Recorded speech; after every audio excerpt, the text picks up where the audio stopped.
Zoom, so we should be ready whenever you are. Okay.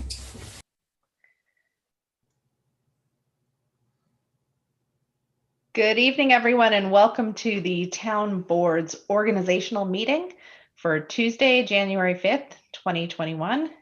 Can we get a motion to open up the meeting? So moved. Second. All in favor? Aye. Aye. Okay, our first order of business tonight is public comment, new business. If anyone is here and would like to offer a public comment, please feel free to raise your digital hand. And while we're waiting, I'll check with our town clerk, Christina Papes. Did we receive any public comments in advance? Did not, no. Okay. All right, then we will go ahead and move forward with our appointments. Who wants to read through the appointments on the, who wants to get us started? I'll start. Thank you. I move to adopt the following resolution. Whereas on December 1st, 2020, the town board member, Jason Lichtenthal, resigned as a council member of the town of Newcastle.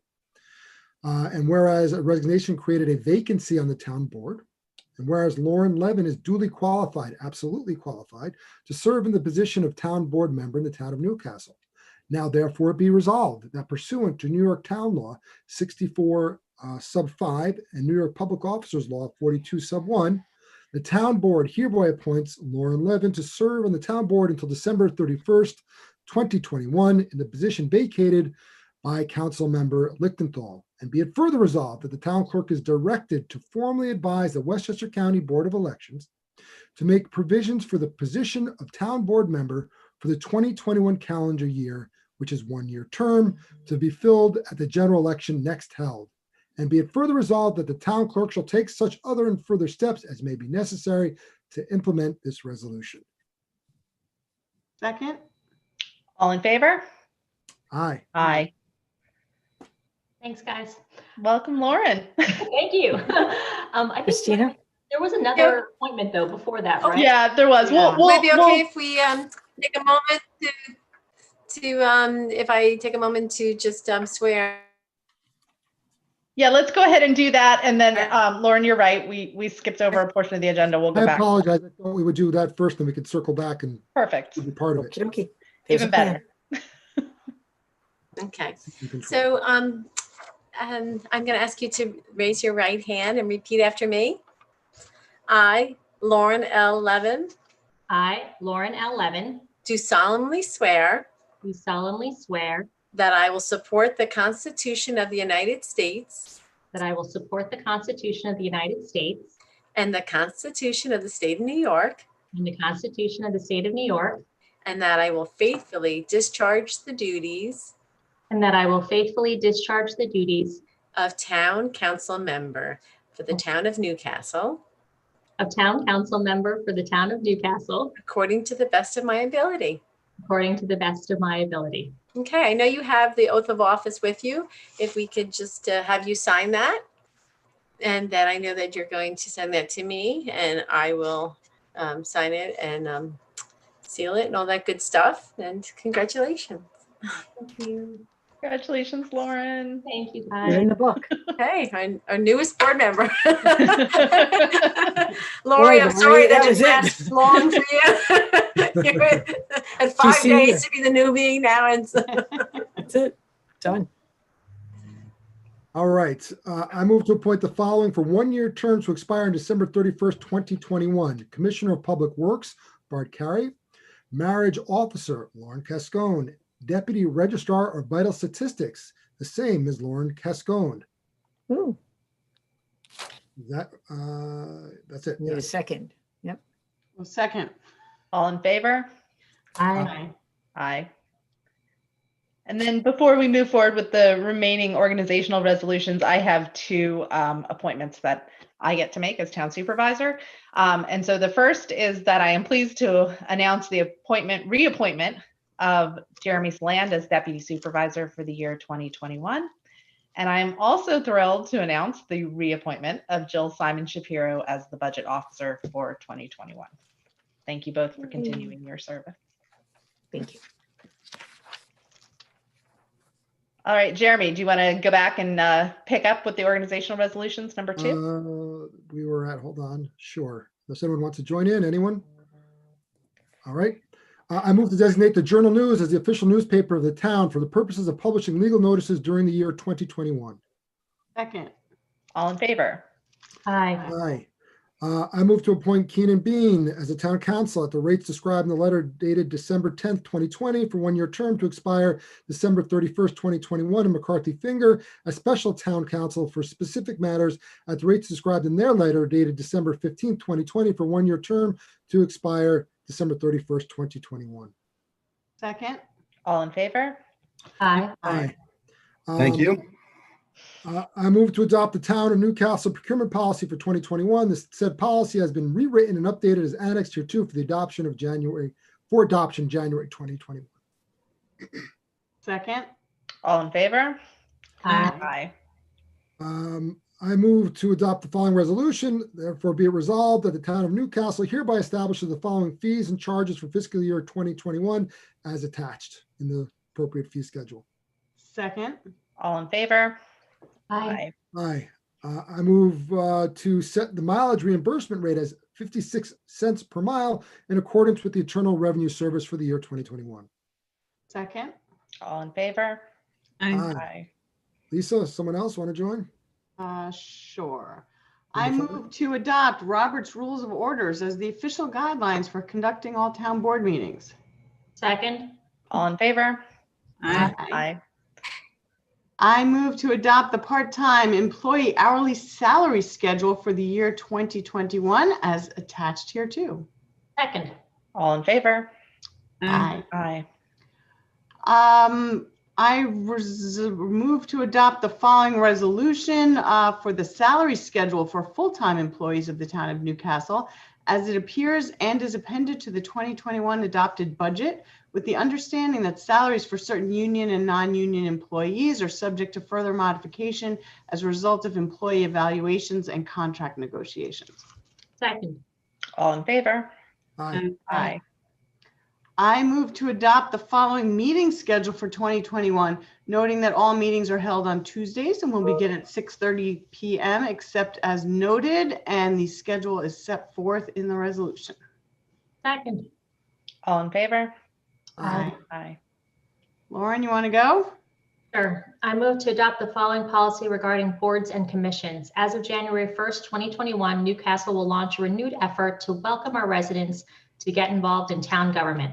Newcastle has more than 20 advisory boards and commissions and involves over 200 residents in our current system, but that is only a small fraction of our community. Our volunteers are the backbone of our community, and we could not accomplish all that we do without them. This is an effort to engage more members of our town by educating them about current opportunities to join our board or commission, or potential opportunities to create new boards to address different issues and ideas and engage new residents or just residents new to this type of volunteering. To advance this end, we are going to start advertising every term expiration that occurs after January 1st, 2021. This is not to disrespect the current members of our boards and commissions. On the contrary, we invite them to let us know if they would like to continue to serve. Our volunteers are our strength. However, too few of our residents are aware of these volunteer opportunities. One of the most glaring observations reported by the CRE was the lack of diversity on our boards and commissions. However, the reason for the lack of diversity was surprising. It was not due to applications being turned away, but rather that residents were not even aware that these opportunities existed. On a closer inspection, we discovered that many board members served for decades and board membership remained undisturbed for years on end out of routine appointments made without any inquiry of outside interest or even attempt to raise outside interest. Second. All in favor? Aye. Aye. All right.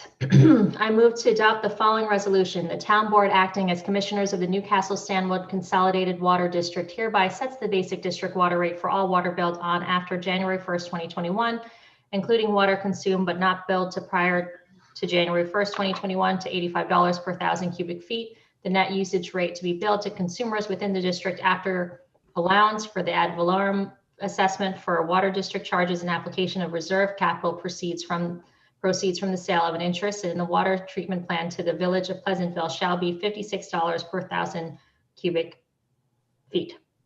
Second. All in favor? Aye. I move to adopt the following resolution. The town board finds that water consumption of more than 6,000 cubic feet by any particular water user in the district during any single billing period creates a substantial likelihood that penalty charges for excess per capita water consumption will be imposed on the district by the New York City Department of Environmental Protection, and determines that a surcharge is necessary for water consumed or used in excess of 6,000 cubic feet in order to encourage conservation and offset any such penalty that the New York City Department of Environmental Protection might impose. The town board, acting as commissioners of the district, hereby sets a two-tiered district water surcharge rate in addition to the net usage rate of $56 per 1,000 cubic feet for all water in excess of 6,000 cubic feet consumed or used by any user in any billing period and billed on after January 1st, 2019, including water consumed but not billed prior to January 1st, 2021, at $70, a $14 surcharge plus the net usage rate of 56 for each 1,000 cubic feet or portion thereof of excess 6,000 cubic feet, but less than 10,000 cubic feet, and at $75 and $19 surcharge plus the net usage rate of $56 for each 1,000 cubic feet or portion thereof in excess of 10,000 cubic feet. Second. All in favor? Aye. Aye. I move to adopt the following resolution in connection with the assessment of the district for $991,739 of cost. The town board, acting as the town board and as commissioners of the district, confirms the generation of $991,739 by ad valorem assessments against properties in the district, that such assessments are made and shall be applied by the district for costs relating to the maintenance and repair of district assets and to meet interest charges with respect to the district. Second. All in favor? Aye. You want to go, Laurie? Honestly, I was like pondering that and forgot the second. Sure. Do we need the account numbers read in? No. No. Okay, so I move that the following banks and accounts be designated as official Town of Newcastle Bank depositories for the fiscal year 2021. JP Morgan Chase Bank, Wachovia Bank, Wells Fargo, TD Bank North, Signature Bank, NY Class, Second. for the accounts and purposes as designated in the resolution. Second. All in favor? Aye. Aye. I move, should I do the next one? Yeah. I move to adopt the following resolution. Be it resolved that pursuant to Section 11 of Public Officers Law, the blanket bonds coverage of official undertakings for the Town of Newcastle officials and town employees shall be fixed at $1 million, except that excess coverage for various officials shall be set as follows. Supervisor, $50,000, deputy supervisor, $50,000, receiver of taxes, $250,000, deputy receiver of taxes, $250,000, town administrator, $50,000, town controller, $50,000. And that the form and consent of said blanket bond and official undertakings be approved by the town council. And be it further resolved that a verification certificate of insurance by name shall be filed for the following town officials: Supervisor Ivy A. Poole, Deputy Supervisor Jeremy Saland, Town Administrator Jill Shapiro, Receiver of Taxes Christina Papes, Deputy Receiver of Taxes Patricia Antonucci, Commissioner of Public Works Bert Carey, Town Controller Rob Deary, Town Justice Doug Kraus, Town Justice Noah Sorkin, Town Clerk Christina Papes, Deputy Town Clerk Lauren Cascone, Civil Officer, Police Officer Rick Tolliver. Second. All in favor? Aye. Aye. I move that in accordance with Town Law Article 3, Section 29, Sub 10A, and in lieu of preparing an annual financial report, the supervisor and/or controller be authorized to submit to the office of the town clerk a copy of the annual report, which must be submitted to the office of the state controller, and further that a notice that such report is on file and available for the public inspection be published in the official newspaper of the town. Second. All in favor? Aye. Aye. I move to authorize the posting and hiring for the position of Assistant Commissioner of Public Works within the Department of Public Works. Second. All in favor? Aye. Aye. I move to appoint Robert Fleischer to the Airport Advisory Committee for 2-year term effective January 1st, 2021 through December 31st, 2023. Second. Just a note on this. We are recommending the appointment of Rob Fleischer to the Westchester County Airport Advisory Board, not to the Airport Advisory Committee. That's a local entity. So, and that will be contingent upon the county's appointment, which we expect to be forthcoming. Do we need to move for that? Or do we have to amend that, or is this appropriate what we just moved? I think it's just board. It's just that I think the dates are wrong. Isn't January 2021 to 23 3 years?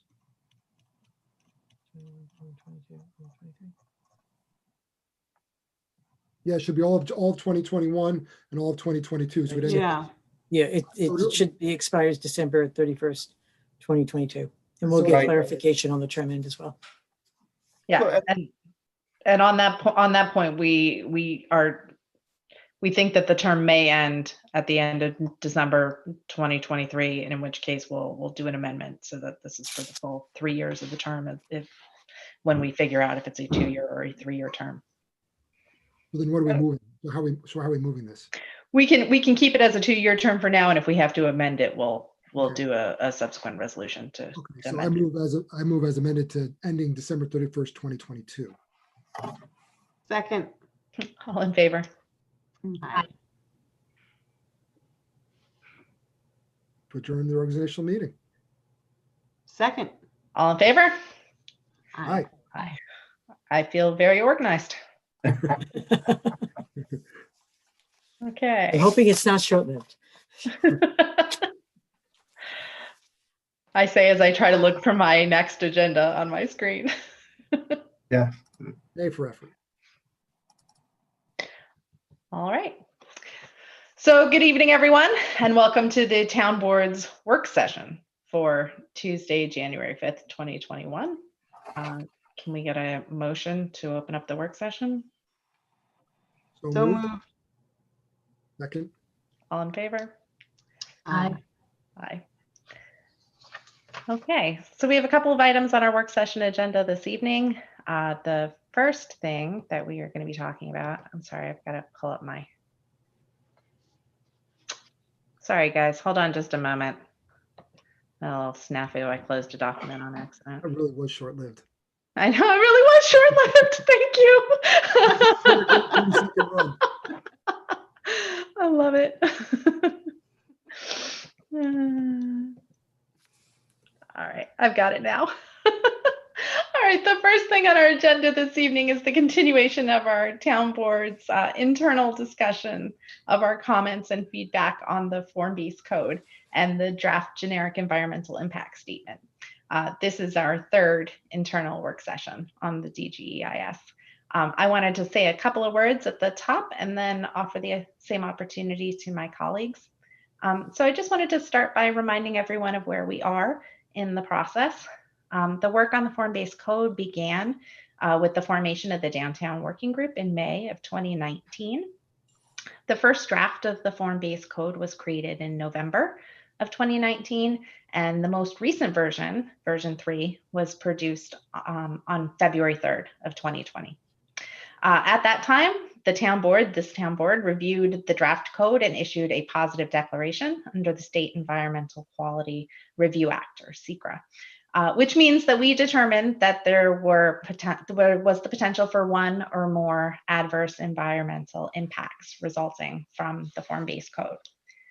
In February, we held public hearings and we gathered feedback from interested agencies to create our scoping outline, which is basically the table of contents for our DGEIS. And that includes all of the areas that we requested that our consultants study in order to be able to make a determination as a board as to whether or not we wanted to proceed with the rezoning of the hamlet. So the results of our consultants' analyses are contained in the DGEIS, and the task at hand right now, our public hearing on the DGEIS and the Formbase Code, is to review the results of the consultants' analyses. The town board all of our interested agencies and the public, we are all reviewing the DGEIS simultaneously. And so just like we've heard from the public at our public hearings, we tonight are hearing from the town board members ourselves as we are reviewing and commenting and having feedback on the DGEIS. Since we received the DGEIS, we've held 3 community engagement sessions, which were sort of kind of Formbase Code 101, and we took questions from the public at those sessions. We've also held 4 public hearings to date, which started back on October 20th. And as previously mentioned, this is actually our 3rd work session to discuss our internal comments about the Formbase Code. A couple of upcoming milestones wanted to go over. Next week on Wednesday, January 13th at 6 p.m., the town board and the Chappaqua Central School District Board of Education will hold a joint work session to review and discuss the results of the CCSD consultants analyses. And then the following week, on January 19th, the town board will hold our 5th and possibly final public hearing on the DGEIS. And this will be an opportunity for the public to comment on the material that was presented by the CCSD consultants.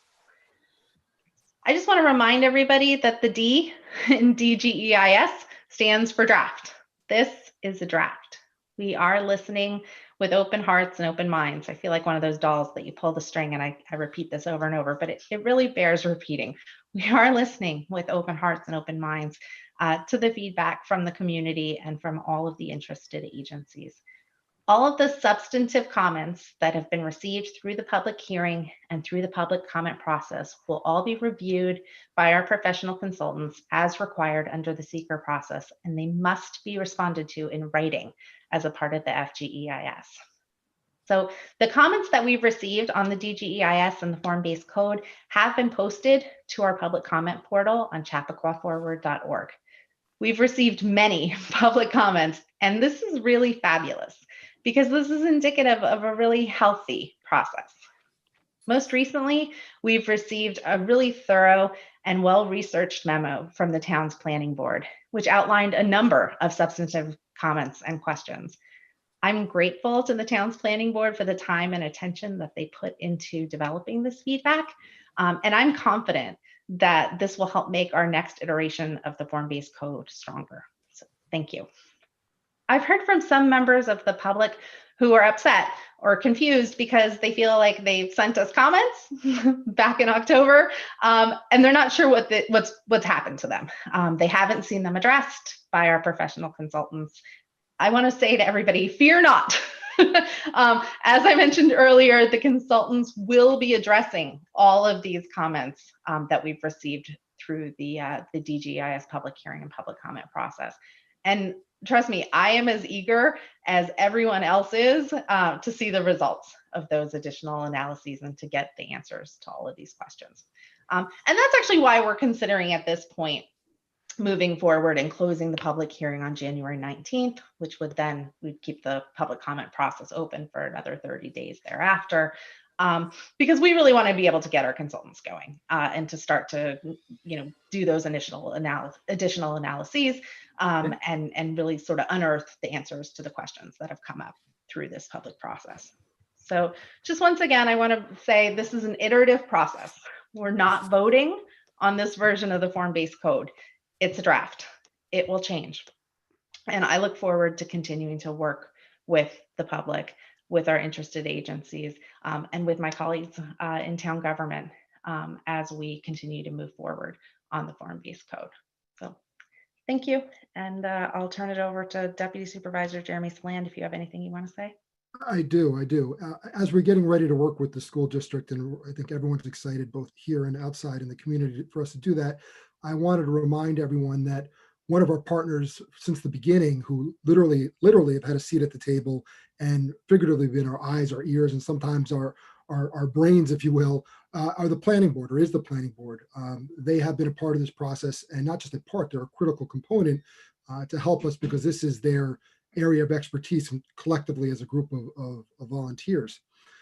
That memo that recently went out, the December 23rd memo, indicated a few things, but what's important and we need to make clear, and I share this because of my experience with them, and I spoke with 2 members earlier, is that the planning board comments are specifically not about the DGEIS.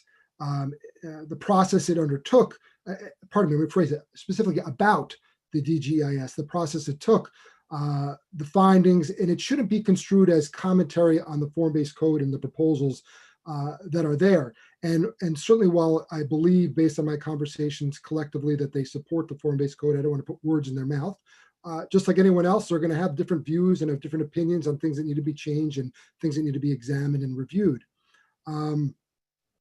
So, soon, and I don't know when that's going to be, the planning board will be providing us comments on the actual Formbase Code itself in terms of what they think should be done. So, for example, their view on upzoning, their thoughts about their involvement going forward and how that should look. Trying to help us figure out what the right code is and how to enact the right legislation to make it work in this community. Without their critical input, without their analysis, this wouldn't work. So I don't want anyone to misconstrue what they see as something that is adverse to this process. That's what this process is about. Just like the community sharing their thoughts, just like the school district will share their thoughts, we're going to have the planning board to further continue to share their thoughts and address issues. And some of those issues that they pointed out in this memo are things we have already looked at. For example, they were looking at building height, the financial viability of certain heights. In other words, if it was instead of 5 to 4 or something even less. They looked at the T intersection, which is now a Y intersection, something that we as a town board looked at in the past, and the state, the DOT was not approving of that. So there's a lot of issues that they are addressing that we have already looked into or are looking into, but their critical thoughts are essential to make this work. I do want to say a few more things that not to, you read something and if you don't know or you don't follow or you see something, it can frighten you. The 5 garages that were referenced in that letter, the planning board is not saying that 5 garages are coming to the municipality. They were just going through step-by-step analysis and in fact, block by block, which is very valuable for us, very valuable for our consultants.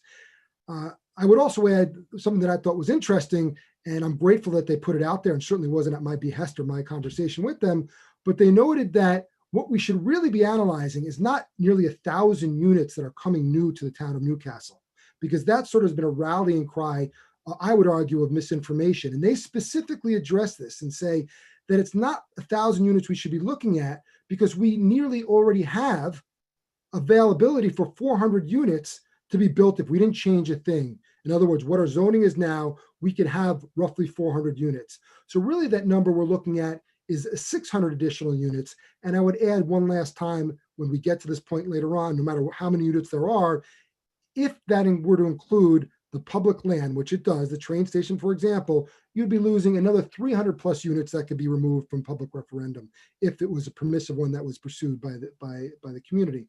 So instead of us concentrating on 1,000 units, that's simply not the case. It's, if it were to stay in its current form, which no one is saying it is, it's in fact much less because the current zoning allows for nearly 400 units now. So I thank the planning board. I thank everyone for their involvement. We're excited to keep on working with everyone, and the process is moving forward. So thank you for your time. Thanks, Jeremy. I'll turn to Councilmember Lisa Katz. If you have anything you want to say at the top. Sure. I think we've said it many times, and you just said it very eloquently that, you know, I know all the town board members are listening and to what all our residents have to say. I will say for myself, I've not made up my mind how I feel about the FBC other than to say I am not going to adopt it in its current iteration. I can guarantee that. But, you know, we're still in the process of evaluating, figuring out what's best for the town. One thing I just do want to highlight is that, you know, we have a lot of different opinions in town, a lot of voices, one way or the other. And I think that conflicts and difference of opinion often lead to better resolutions than are anticipated by, you know, either viewpoint on any issue. So I really welcome opinions, pro, con, just even thoughts to come up, I think, together with what we think will be the best solution for our town. So I thank you all in advance and look forward to more meetings. Thanks, Lisa. Councilwoman Lauren Levin, anything you want to add? I think you guys all covered it. So I'm good. I just want to add, if I do want to say that again, to everyone else's point, we are still here to listen. We are reading all your comments. At the same time, I do think that productive conversation is really necessary. And if anyone ever has any questions, or I walk into town all the time, I see a lot of you folks on the street walking as well. I mean, the weather has been lovely. I really don't mind talking about it in person or discussing any questions or answering any of your questions. I really am open to listening and hearing everyone out. So just know that I think the in-person one-on-one conversation is really productive. Facebook is not so much productive. Or email is great too. But anyway, just know that we're all here, that we are here listening, and we thank you for taking the time. Thanks, Lauren. And last but certainly not least, our newest council member, Laurie Morton. Do you have anything you'd like to add? Sure, just briefly. I have enjoyed being a student of this process over the last couple of months, kind of diving into the topic really in January, February, when the public comment on the criteria that should be included in the DGEIS was, open for participation for a number of weeks back in the very early parts of the year. And, the part that I think, again, is so important is this concept of iterative design. That we spend a lot of time teaching our kids the concept of iterative design, which is you need to come up with an idea, and then you refine that idea based on information, and what you discover are the most important questions about the thing that you designed, and then you go back and redesign, and that process results in a product, I think, that that hopefully meets the goals of your initial idea. And that's where we are, I think, is in a round of iterative design. I'm grateful to the community for applying such scrutiny to all of the details of this and giving our consultants a lot of work to do in reacting to all of that feedback and all of those concerns, and pressure testing the assumptions that were that were used to develop this plan. And so I am excited to be, again, transitioning to the information receiving mode, which is hearing from the school board's consultants next week, and pushing this back to the consultants so that they can react to all of the input that has been given, and we can see the next iteration. So again, thank you to everyone for all the hard work that they have put into this process. Fantastic. Thanks, Laurie. It's really exciting to have a scientist on the town board now talking to us about iterative design processes and how we're going to test our hypotheses. It's a new voice for us, so lots of fun. So I just wanted to briefly share my screen, as I have during these sessions in the past. And now I'm just looking for the right screen to share. Oh, look at that, doesn't seem to show up. I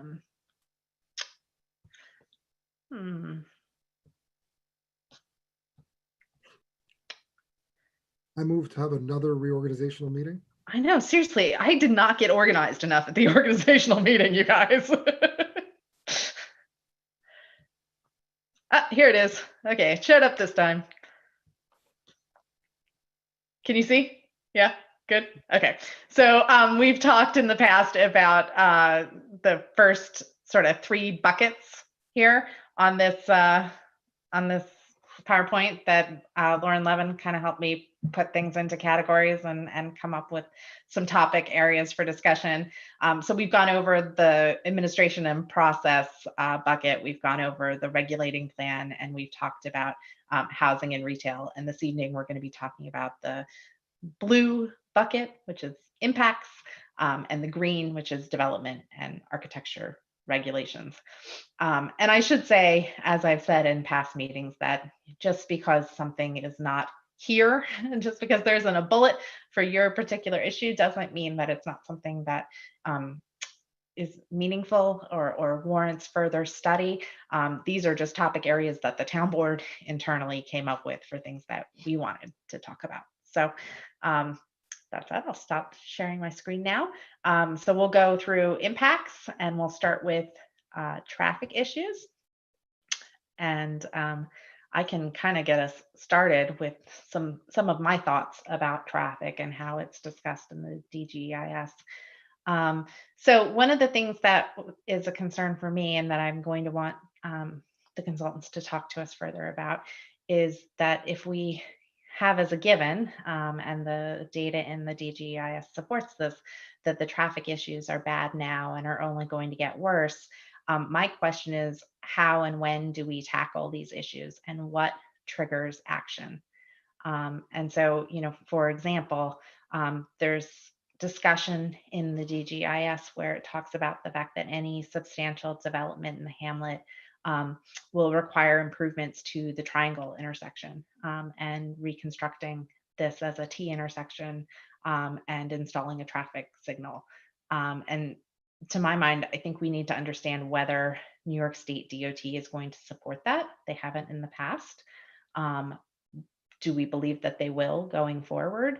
And how would this sort of work from a practical standpoint in terms of the costs associated with that? So there's a draft dollar figure in the DGIS. How is this going to be paid for? Is this something that the town pays for, or is this something that we would be looking at future developers to sort of pay the debt service towards the bond that the town would put up? So, and then just sort of pulling back from that, just this idea that any substantial development, it says. So in my mind, what does that mean? What constitutes substantial development? Does 4 units constitute substantial development? Is it 20 units? Is it 100 units? What does that word substantial mean? And specifically, when there are some alternatives that are discussed, things like, we could look at making Old Pines Bridge, which is the road that leads out of the train station, making that 2 ways as opposed to 1 way. And the idea that that would be a potential mitigation strategy. And to my mind, that might be an easier lift because it's within the town's control. So I had questions about why was that not the sort of first proposed solution? Why is that an alternative? And would that mitigate the issues with the triangle then and Woodburn, so that lights were not needed and the reconstruction would not be needed? Or does that just sort of buy us further time? So I guess my questions on traffic sort of boil down to when and how do these changes need to happen, and how do we know when further action is needed? So I'll stop. Those are some of the issues with traffic. I actually had more because I had a bunch of issues on traffic, but I'll pause and let others weigh in. Jill, if you can just clarify, because I wanted to be clear, we looked at, and it was mentioned, I think by Ivy earlier, we looked at when Rob was supervisor, making the T intersection where there is a Y coming over the bridge, because I don't want anyone to think, well, wait a second, now that they just spent this money for the infrastructure and the streetscape, and now they want to pull it up. First of all, no one is saying to pull it up, but we did look into that idea, but we were denied. It's not as if we can just change it now, even if we wanted to. That's correct, Jill? Jill not on? Try it again. Sorry, Sabrina, I'm going to defer to you on this because this is what we had the warrants for when we were working with WSP and Correct. the traffic down there. Yeah, so we went through extensive discussions with New York State DOT when we were initially doing the designs for the infrastructure and streetscape project. The T intersection, when we were analyzing it, did not work because of the truck turning radius. So we did a modified, at the time, the consultant group came up with what was called a modified roundabout. And the issue was the fact that we didn't meet what was called the warrants for the state to really consider it a viable project. And there's several different measures, one of them being the amount of traffic flowing through an intersection, another being distance, sight lines, a third being pedestrian or pedestrian in the area circulation. But ultimately, to implement a modified roundabout contingent with our streetscape and infrastructure project did not meet the warrants. Now, if we pass a form-based code and it allows additional development, it may be worth revisiting that with the DOT because we have changed our plans. Oftentimes, and an example of this I can provide with the New York City watershed agreement, the town's plan, a comprehensive plan in 1989, talked about sewering Millwood and said that they didn't want sewers in Millwood. When New York City DEP when we were working on creating the agreement to protect New York City's drinking water, Millwood wasn't given any relaxation of the watershed regulations because our master plan at the time did not call for additional development in Millwood. So very much like today, under the existing zoning, we call for, the alternative B is the maximum build out under the existing zoning. That does not call for enough development to help us reach the warrants that New York State DOT would say yes to modifying that triangle. So that's kind of where we stood when we looked at it with the infrastructure project. Any changes that we make regarding regulatory controls or future development may change some of those warrants, which would cause a re-examination by New York State DOT in how traffic is handled around that triangle. So thank you, Sabrina. The only other thing that I would add, sort of to piggyback what Ivy said, is we have to start looking at other alternatives. So one of the things that's been proposed in the past is when you come into the train station by Town Hall, as we discussed, possibly making that 2 ways, and then you can avoid a lot of traffic. For example, coming down, down King and in front of Bell, that sort of intersection, which becomes a mess if you can have people going in and out of the back. So anyone who may want to use 117 as an access road would be a huge way to alleviate. And then as we discussed before, on the different front off of 117, we may have to, at some point, irrespective of the form-based code, look to extend that what is now a slip lane going southbound on 117, turning downhill onto 120 by Quaker Tavern and Walgreens, and make that an actual lane by itself, as opposed to just a little slip lane, because you put 3 or 4 cars there, you're backed up and you're jammed up. So there's a lot of things that we have to look at, alternatives, and how do we figure out which one to look at first, even if we don't build this out, the form-based code.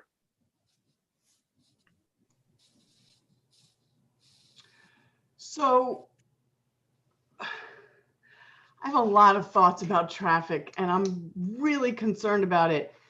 The biggest part being, and this was even when we were looking at Chappaqua Crossing. I don't know, I might have been the only one on the board then. And we were told with extensive traffic studies from all consultants that the level of service in downtown Chappaqua was an F. We were told it can't get worse than an F. So adding additional development in downtown, while it will still say it's an F because the numbers don't go past F, the letters, it's going to be bad. And I'm very concerned about the traffic in terms of, we have drivers that aren't always the most patient. We have a lot of student drivers, and we also have a middle school that's right there.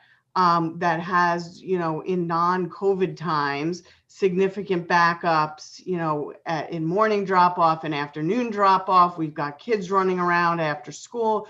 So, and then a lot of people rushing to and from the train station. So it makes me very, very nervous in terms of traffic, as well as, well, we hadn't get to, but, parking and people getting, if you can't go one way, well, they're going to speed down another way. And it makes me very concerned. I don't know that making the road in and out of the train station off of Washington Avenue two-way is going to really have any significant mitigation. It's also going to make us lose traffic parking spots in the train station.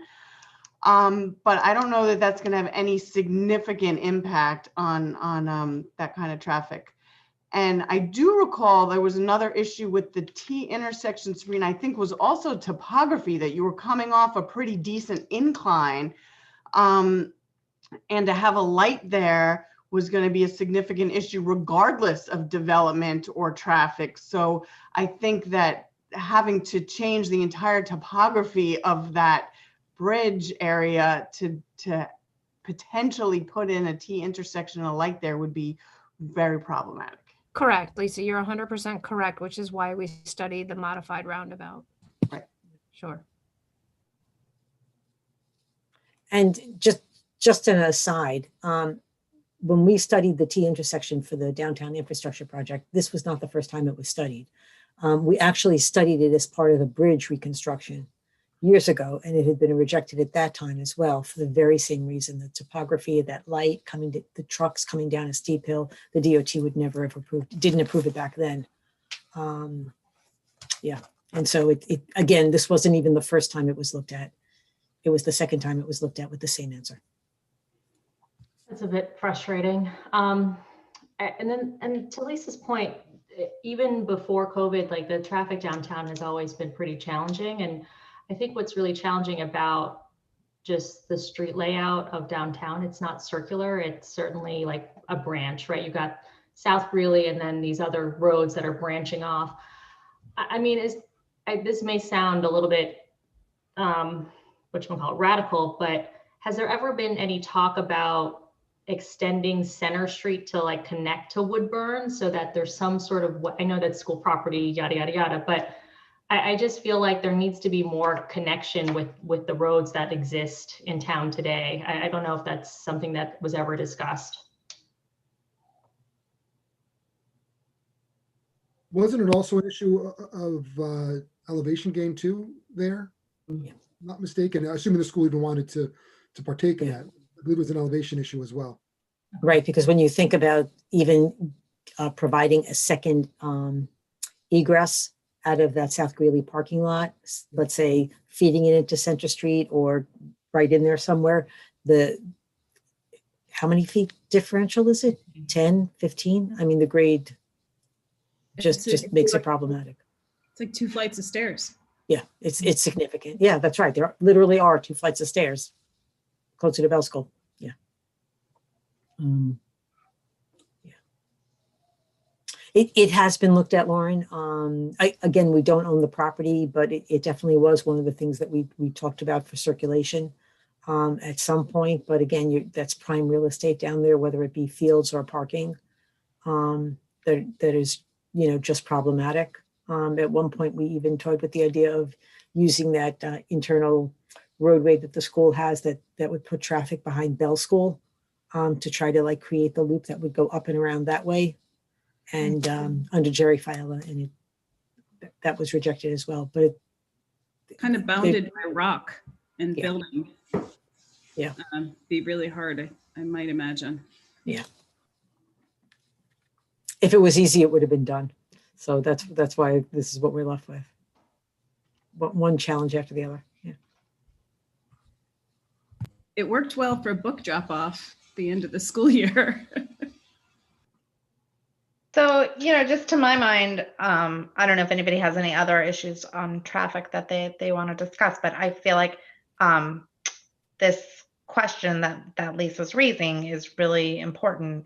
And for me, just underscores why we need to understand better from our consultants what's going to trigger these changes, the proposed changes in the plan. And if it's any development, so if it's any future work in downtown, I think we need to know that from the outset. And I think that we need to have clarification about whether or not the proposed strategies in the DGIS are even feasible.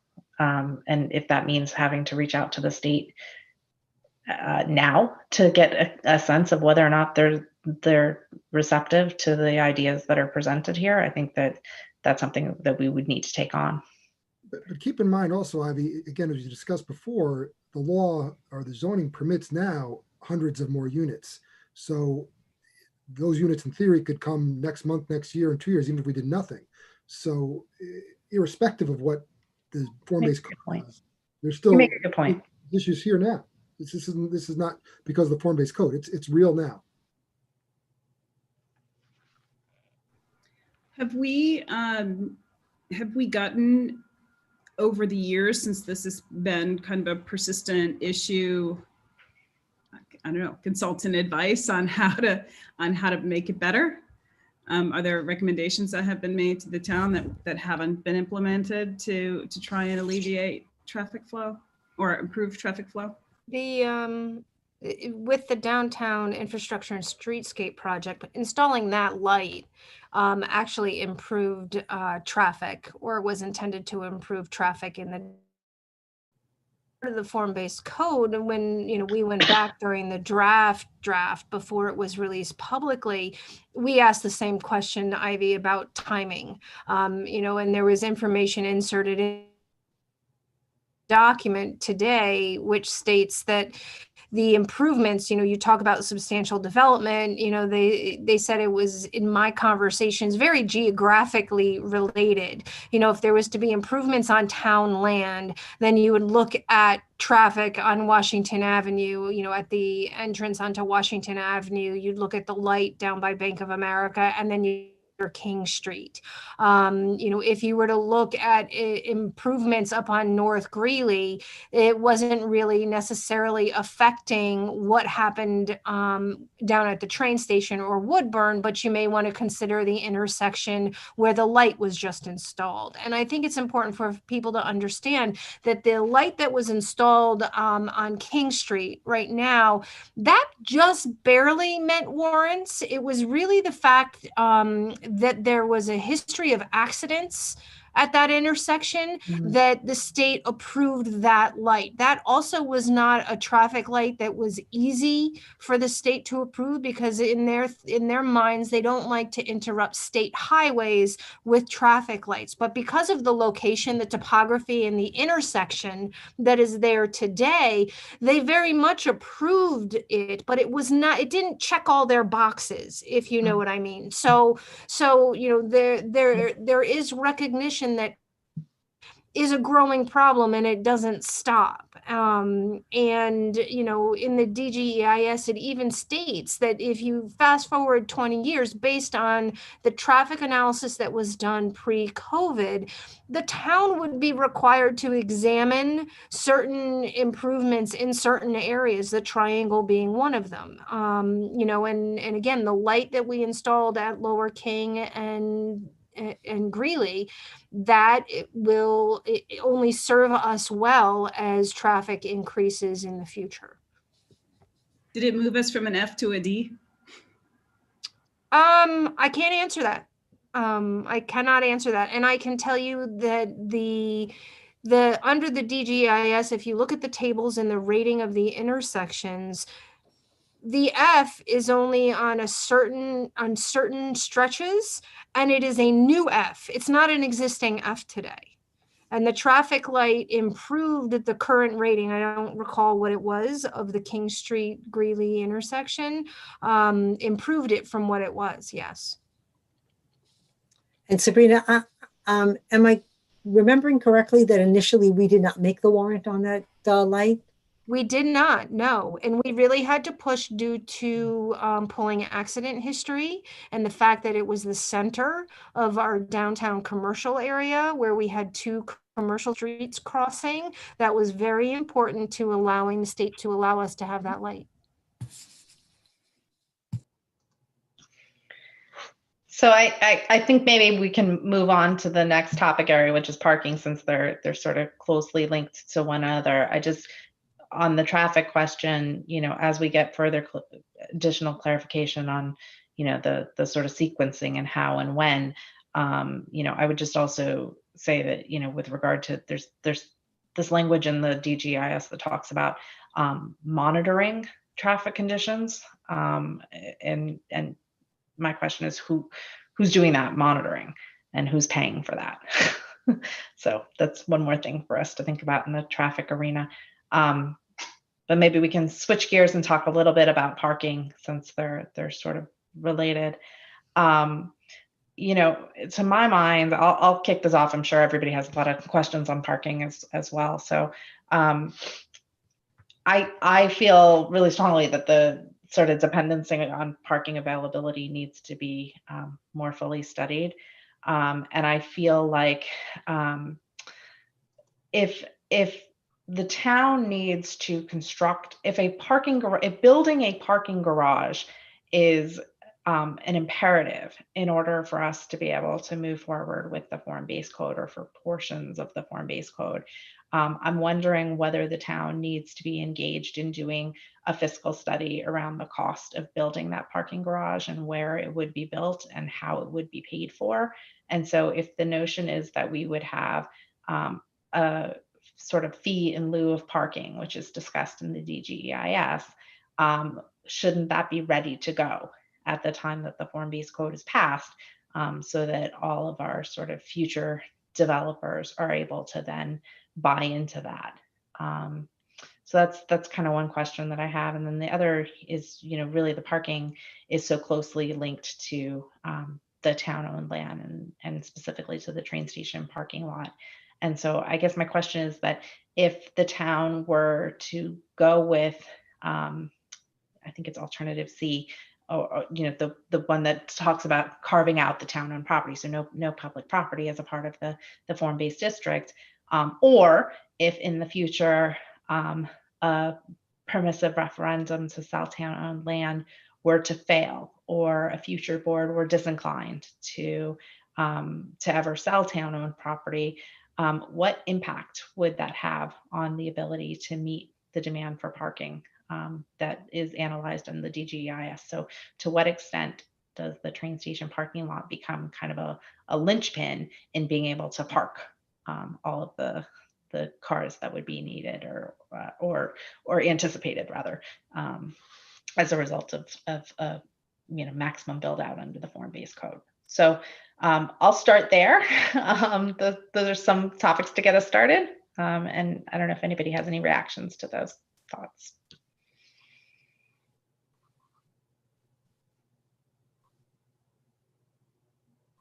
Jeremy, you're on mute. I said I can go first again, or someone else can start. I don't need to constantly be the first to lead, but I'm happy to. All right. So, you know, I think those are good points. My position is that preserving the parking as we have now is critical. And if we don't have the parking in a realistic way, this doesn't happen.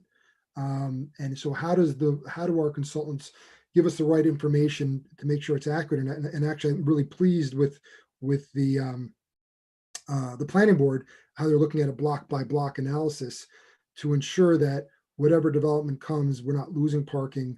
And ultimately, how are you going to build it? As you just said, if we need town land to do it, then does that mean it just stops? Does that mean it just doesn't happen if we can't get the land in play to make this development work? And when I say development, if someone wants to build whatever building they want to build, pursuant to and consistent with our code. So I just need more clarity. I think you hit the points that I would address as well. So I just think there needs to be a lot more information on that. I will tell you that many times parking does prevent the development of land. And I think here that, there's for the most part, at least in my tenure that I've been living in this town, there's not a lot of people screaming to have parking structures. I don't think anyone on this town board is screaming to have parking structures. So ultimately, this issue is going to be one that, if it's town land, it's going to fall into the hands of the community, whether or not we can say it has to, or it's a permissive referendum. It's going to fall into community hands. And because we have a high water table, we can't go underneath.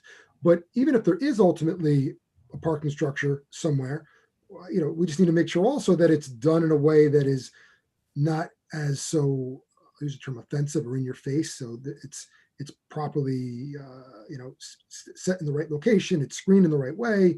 But I think you have to explore parking structures. Whether it ultimately happens, I don't know. But The current code, the draft code, addresses parking, and there are restrictions on parking and where it can be located on the first floor. It is not allowed to be facing the street.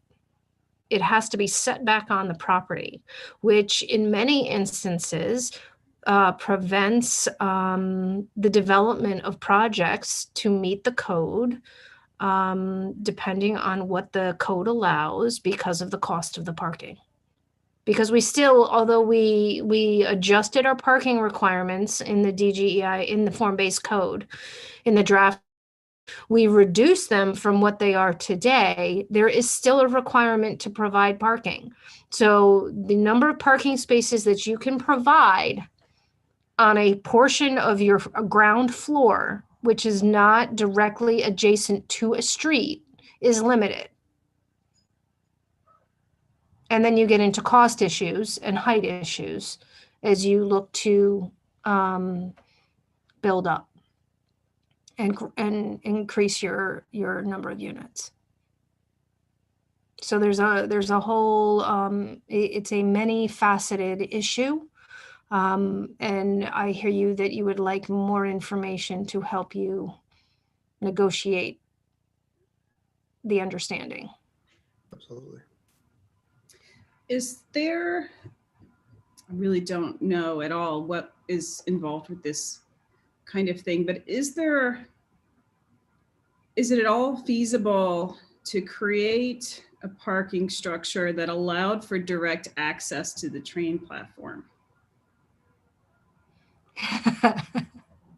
Right? Because, Yes, it is possible. yeah, It so- absolutely is possible.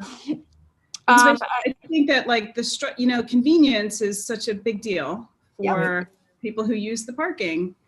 And if you had to park in a garage and then go down lots of flights of stairs to then get back to land, to then go across the parking lot, to then get to the train station, go back up the stairs and out to the platform, that the concept of a garage becomes really intrusive in the daily lives of the people who actually use our parking, unless it's a shortcut. So we had looked at years ago, just approaching Metro North and just trying to ask them to create a second exit staircase to access the train platform at the farthest end closest to Pleasantville, to sort of diffuse the concentration of people getting off that center staircase where all the congestion is right there. Because think how, it would sort of just settle the place. So you have multiple points of departure from your commuters and just that. And we got a resounding no. Now, it doesn't mean that we can't go back and do it again. Scarsdale, for example, has multiple exit points in their train station. And it really does help, diffuse that congestion at the end of the day. And what Jill is also telling you too, and going back to my story that I told earlier, when you change legislation, when you change your plans, you're changing your intent, and it gives MTA ample comfort that they will maintain and actually increase ridership on their train lines, that says, we need to really partner with the community to allow them to do certain things so that we can all benefit. And, COVID, for one, has taken public transportation for in relation to ridership. And, so who knows where they will be as we struggle and kind of put together our plan for our future. Who knows the thinking behind MTA, at that time. Right. Because certainly,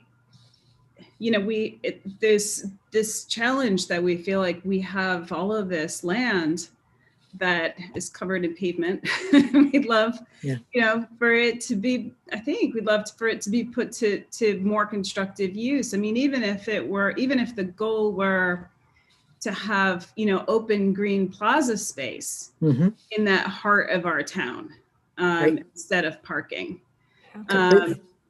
Then that would still require another solution for the people who need to access that same pinch point to get on the dang train. Right. Really creates this necessity that the distal parking closer to Pleasantville needs to be more convenient and attractive for the people who are commuting.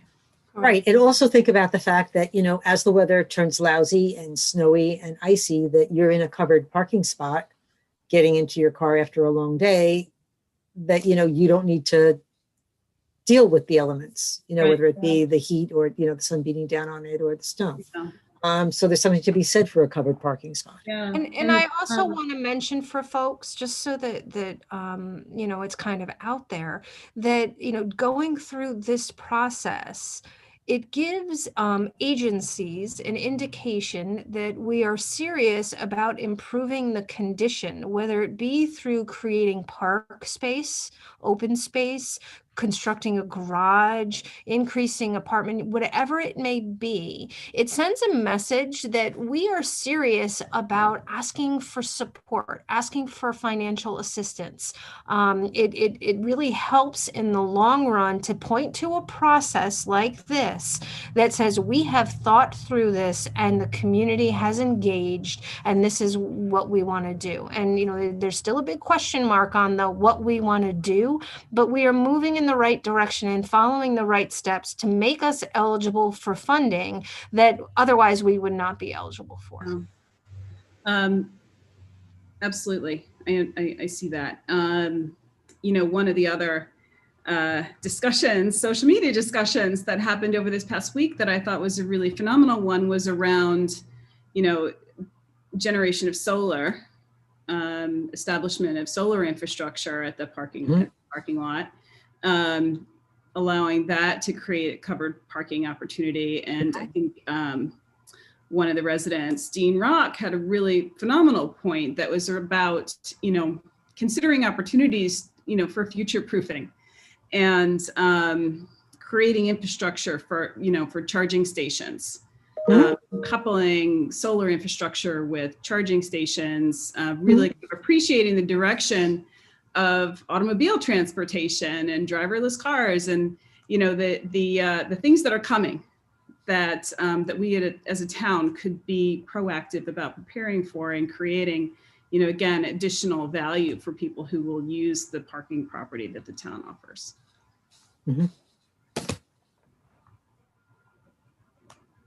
Nick, I have a question. I don't know if we wanted to do it, but if we did, could you mandate, I don't know if it's part of a zoning code or business, a building code, that if you had a parking structure at a particular location, that it would have to have a green roof, meaning like open space on the top, like a park on the top, sort of like in the city, the highway, the Highline or something like that. Is there, can you mandate that, or if you were so inclined to do so?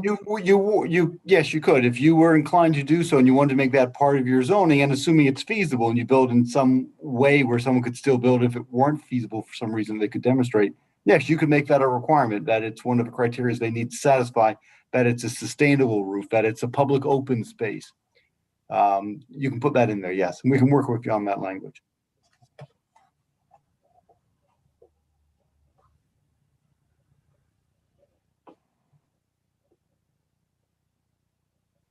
Sort of related to parking, I also think that there's an opportunity for more bicycle parking in downtown Chappaqua, especially if we do have housing development. electric bikes have been incredible, have grown in popularity, and actually even purchasing a road bike this past season has been nearly impossible because folks have been taking it, and especially if, you know, the chap line will be in the near future. I think that that's another thing to think about as far as folks just using a bike path to get from, you know, here and there, would just be something to think about. And I know some of the other Formbase Code legislations that I've read from other towns, they've included a bicycle parking requirement as it relates to how many, you know, residences live in the townhouse or in the building, et cetera, and includes that number with the construction code. I think that's a fabulous idea. Just, you know, a covered open air thing where people's, you know, bicycles wouldn't get, you know, messed up from the elements. Great idea. We actually moved some of our motorcycle parking and things like that under the bridge. Oh, I saw that, yes. We needed to get them out of the way so we could put bicycles. So, you know, we offered them a covered spot to make more room. And I highly recommend the electric bikes because going uphill King Street is really challenging, and the electric bike really does help.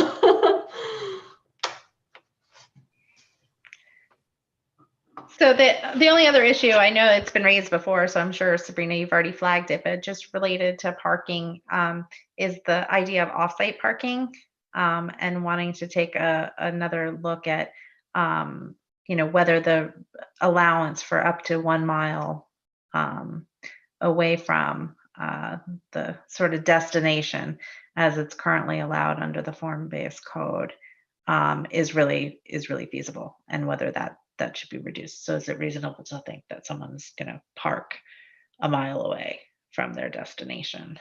I know it's been raised before, so just wanted to acknowledge that that's a big issue that I think also needs to be looked at. Anything else about parking before we move on? Okay. I'll take us to the next category then. So the next category that we were discussing is a little bit of a departure, is support for existing merchants and tenants. And we've talked about this before. I don't know that I have much to say that hasn't already been said on this matter. But, you know, in talking with our Chamber of Commerce and our local downtown merchants, Lauren Levine helped to organize a meeting with them, a couple of meetings actually that we've had on the Formbase Code, and in talking to them, you know, some of the concerns that they raised with regard to whether they would anticipate, you know, seeing huge rent increases or eviction as a result of the sort of future development. And if there are opportunities and ways that we can sort of help to protect our existing retail. And I don't know if that is something that sort of happens within the kind of Formbase Code itself, or if it's simply a commitment to pursuing programs and opportunities in cooperation with the Chamber of Commerce outside of the zoning initiative. But I think it's one that warrants kind of further discussion and consideration as we move forward. You know, and I just note that, you know, in the response that we received from the County Planning Board, you know, they did encourage the town to consider a displacement policy for existing tenants in the hamlet who might be displaced as a result of any future development. So those are just some issues that, you know, I've been sort of pondering and that I think, again, warrant further consideration as we move forward. And if anyone has anything to add to that topic. I thought that I did forward on to Jen Gray was if there was, and this may be a very unpopular perspective, but if there is a way to prevent big box retailers into the downtown hamlet, I think that the goal for downtown Main Street, Chappaqua is like small boutiques, local shop owners, you know, people, small businesses.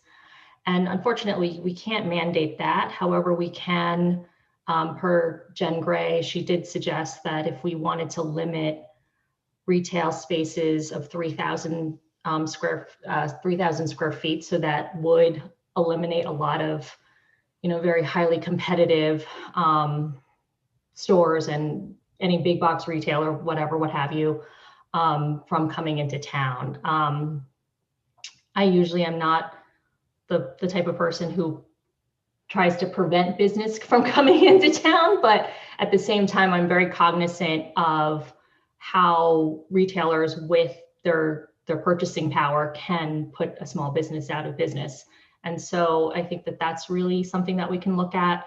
And furthermore, Gray Williams, in his public comment over the code, he did suggest a couple of places to be made landmarks in town. For example, the Scattered Books building, he suggested to make a landmark, which again, I think a lot of his ideas in his public comment form have been really helpful and also insightful. So that's another way that we could perhaps, look to protect just the current businesses that are in town. But yes, I think that to your point, Ivy, like something with a displacement policy is some research that, we have to look into and see what other towns have done to just, that the goal is not to drive our businesses out of town, that's for sure. Our current businesses for that matter. And to add on to what Lauren said, it's not just big box stores. I know there are other towns that limit chains. And, we already have one or two, so you would grandfather those in. But, I don't know that anyone really wants to see a McDonald's coming into downtown either. So, I know there are plenty of other towns. There are towns in the Hamptons. There are many towns I've been to that actually don't allow chain stores. So I would like to see if that's a possibility in the new code. Obviously, you would grandfather what's already there. And yeah, I really want to just make sure we can figure out how best to protect our current, retailers, and not just even from other competition coming, but also, and we talked about this a little bit last time, but also from any negative effects that any additional construction will have, such as, allowing only a certain number of open permits for exterior work in town at a time, because the last thing we would want to do if this was passed is to have another, streetscape type of issue where everyone decides they're coming in at once to build buildings and to redo their stores, and then nobody can get into town anymore, and that lasts for a significant amount of time. So I want to make sure that we do everything we can to protect them and mitigate any, traffic issues or any issues that would inhibit people from being able to get to their stores. Right. So we've discussed in response to your prior comment on that, Lisa, that Sabrina and I will look into a construction management plan and take into account ways that those issues would be mitigated during construction, and also the staging of it, because as we said, two projects on the opposite ends of the street may be okay, two across from each other may be problematic. So we need to be mindful of that as well. And as far as chains and big box, we addressed this during the Chapua Crossing discussion. So I'll pull that back up and take a look at that, and we can have further discussions on it. Nick, do banks get excluded from that? Excluded from like a the difficulty with regulating by chains is that land use policy looks at the use of the land, not the user, and it becomes difficulty. And Lisa's correct. For I wouldn't say many, I would say a few communities, and certainly on Long Island, where they have restricted chain stores, a few that I've spoken to have recognized that it's questionable whether they can legally do that. So we should have a more involved discussion on that. Just kind of wondering if a bank counts as a chain. And it all comes up to how we define it, right? Whether it's how we define the retail store, maybe a bank, financial institution, personal services might be excluded from that versus consumer retail. Right. And I have to say, I'm not 100% sold on the idea either. I mean, I think we should definitely have further conversation around it. I just, a McDonald's may not be desirable, but a Panera Bread may be desirable, or, you know, a dollar store may not be desirable, but a Trader Joe's may be desirable. So, you know, how do we sort of parse that? And I'm concerned about any sort of restrictions on what can come in. And I think there's also other ways to sort of mitigate the impacts of chains, like through the kind of design and architectural guidelines that are in the Formbase Code.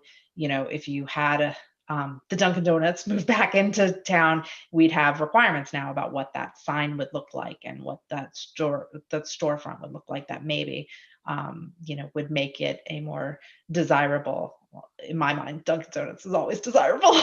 I love donuts, but you know, my point stands that there may be other ways to make even those chains that we think may at face value be undesirable because of the way that they present in other communities, something that would fit within our landscape here. Nick, question. We've discussed this many times. The town can't just give dollars, taxpayer dollars, to a private enterprise. That's not the use of taxpayer dollars. Whole gift of public funds. Yeah. Yeah. So, if we made a condition, for example, that if you built in excess of a certain size, or any building, just like you may have to pay into parking if there wasn't sufficient parking, that monies would have to be given to the local chamber of commerce so that they could have a more robust grant program. So it's not touching the town dollars, and I'm not giving business X money. But if building wants to build here, and it doesn't matter what the rules would be, that you would have to give X amount of dollars to the Chamber of Commerce, and then the Chamber of Commerce can say, oh wait, now we have this grant problem more, we can give out more monies to local businesses. Is that something you've seen before, and is that something that's plausible? Yeah, I've not seen. I don't think it's feasible, because you're then, as a government, requiring money to be given to a third party, and you no longer have control over it. But I do think what Ivy was talking about earlier with displacement. Sorry. Well, yeah, with displacement policies, and maybe trying to tie it to mitigating impacts, and maybe there are funds they would be given that's used for facade improvement programs. I think we can get creative and put our thinking caps on and see what we can come up with to address those concerns. But I don't think it can go through a third party. I think that's going to be problematic. What about, so you couldn't have it then go back to the government, to the town, and then the town can dole out local grants? That's where I'm leaning towards. I would research to see if we could do that. Yes. As a mitigation to the store coming in here. Yes. Thank you. I guess I'm not understanding though. What are we mitigating? We want stores to come in. No, I understand that. It's more, so what you're mitigating is business X is currently here, and we don't want to see them disappear. And as time evolves, businesses come and go, but there would be monies that would be put in whenever something new comes to town, or a building goes up, that those monies could be used for public good as the town deems fit. And that may be for business, that may be for facades, it may be for countless different things, into parks, I guess, but I guess I'm not quite understanding how that's not anti-economic development. I mean, we want to encourage businesses to come in, and I think we even want to see competition. I think competition actually is healthy and good for the marketplace, and encourages more people to come downtown and, oh look, I can shop at these multiple stores that are similar to one another. So I guess I'm not entirely clear on what adverse impacts we think we need to mitigate by asking new developers or new retailers to pay into some sort of fund. Well, again, I think that those monies can be used in many different resources. You have a building, therefore let's take it out of that way. You now have a new building, and there's more people here, so the rec field's going to get more use. So you're paying into a fund to take care of local parkland, whatever it may be. You're bringing people and you're profiting. It's got to come back to the town so that the town can do X to mitigate whatever you're doing. But isn't that taxes? I mean, isn't that an increased tax value of the property based on what you built to essentially mitigate the burden of that construction on town resources? Potentially, yes. And on the flip, you could also argue, not to cut my own argument off, but the more that building a developer or someone who comes in has to pay in, the more they're going to raise your cost to rent or purchase.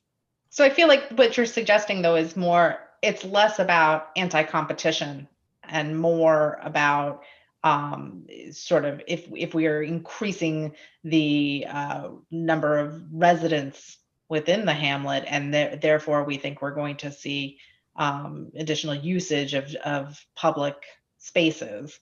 Right, so it's not, parks and so on. it's not anything to do with competition. It's just, I think it's sort of off take of, if you're coming and you need to pay into the parking and you have to pay $25,000 per space so the parking can be, accommodated, you could use monies in a different way as well, not just for parking. It could be to mitigate damages or use.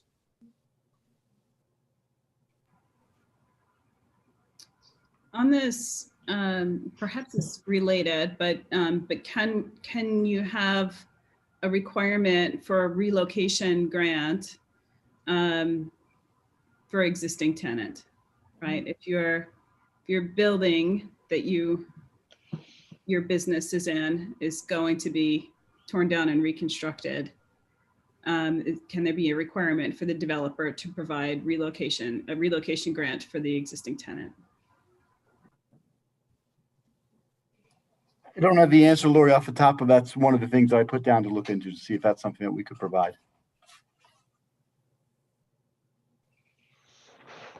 Again, with lots of vacancies in town and a limit on the number of active projects that could happen at one time, you could imagine, a bit of a shell game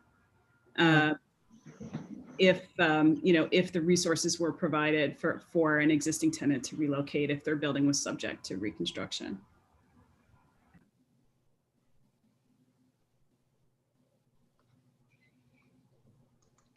So anything else on this question of sort of support for existing merchants or tenants before we move forward?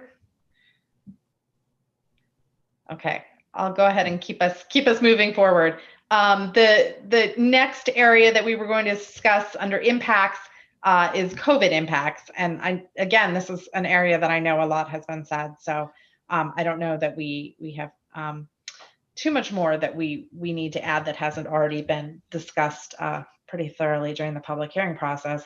But I do think that, attention has been called to this question about, what impacts do we think that COVID will have on the development market, and whether there are, sort of lasting impacts to retail or to the number and size of apartments that we could anticipate to see, or the number of bedrooms therein, and what, if any, impact that might have on the Formbase Code. So, just want to call attention to that issue. I know it's been brought up many times during the public hearing process, and if anyone else has anything they want to say on that topic. The only thing that I would add is which I said before, is if the belief is that, or the potential is that there's going to be so many less people commuting, then what good is a bunch of pavement when it could be recreational space, it could be community space, for example, and investing in that space for a far better use. So, it's certainly not industrial or light industrial as we have now. Why not set us up when we're looking at everything holistically? You can't have it both ways, saying don't do this because you may not, the future may be different for development, but at the same time, then you're not going to have these commuters and you're going to have a bunch of open space. So, I think that you need to look at it, but no one has the answer right now. But you also you don't develop your future around a pandemic, meaning you're not developing for tomorrow or a year from now or 2 years from now, developing for even more than 5, 10, 15 years out. So, the pandemic is certainly relevant and it's extremely relevant, but it's just one of the many pieces. So as I have been wondering about this topic, I think it's, would the new code not allow for something that was an emergent need in a post-pandemic world?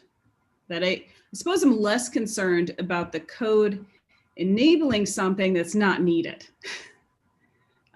So, if we didn't need, I don't know, and more apartment-like housing, and that in a post-pandemic world, that need was suddenly gone, which I don't exactly see.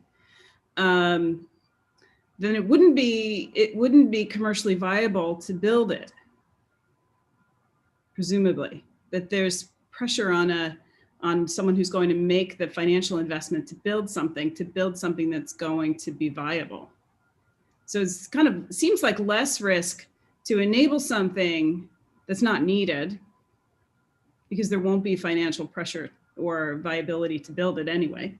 So no change happens. Right. Versus missing something, right? Not enabling something that is a critical need in a post-pandemic world. And I don't know how exactly we envision or plan for that part of it. So, Except to allow for flexibility of use.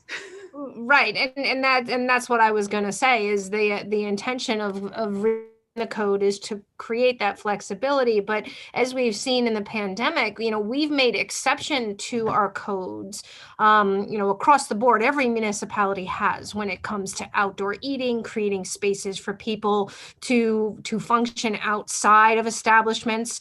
One of the things that this code does is that if there are large areas of rebuilding, like on the train station property, it requires adequate pedestrian public space, which our code today does not speak to. So in that regard, we are creating more under the Formbase Code. I think you ask an interesting question.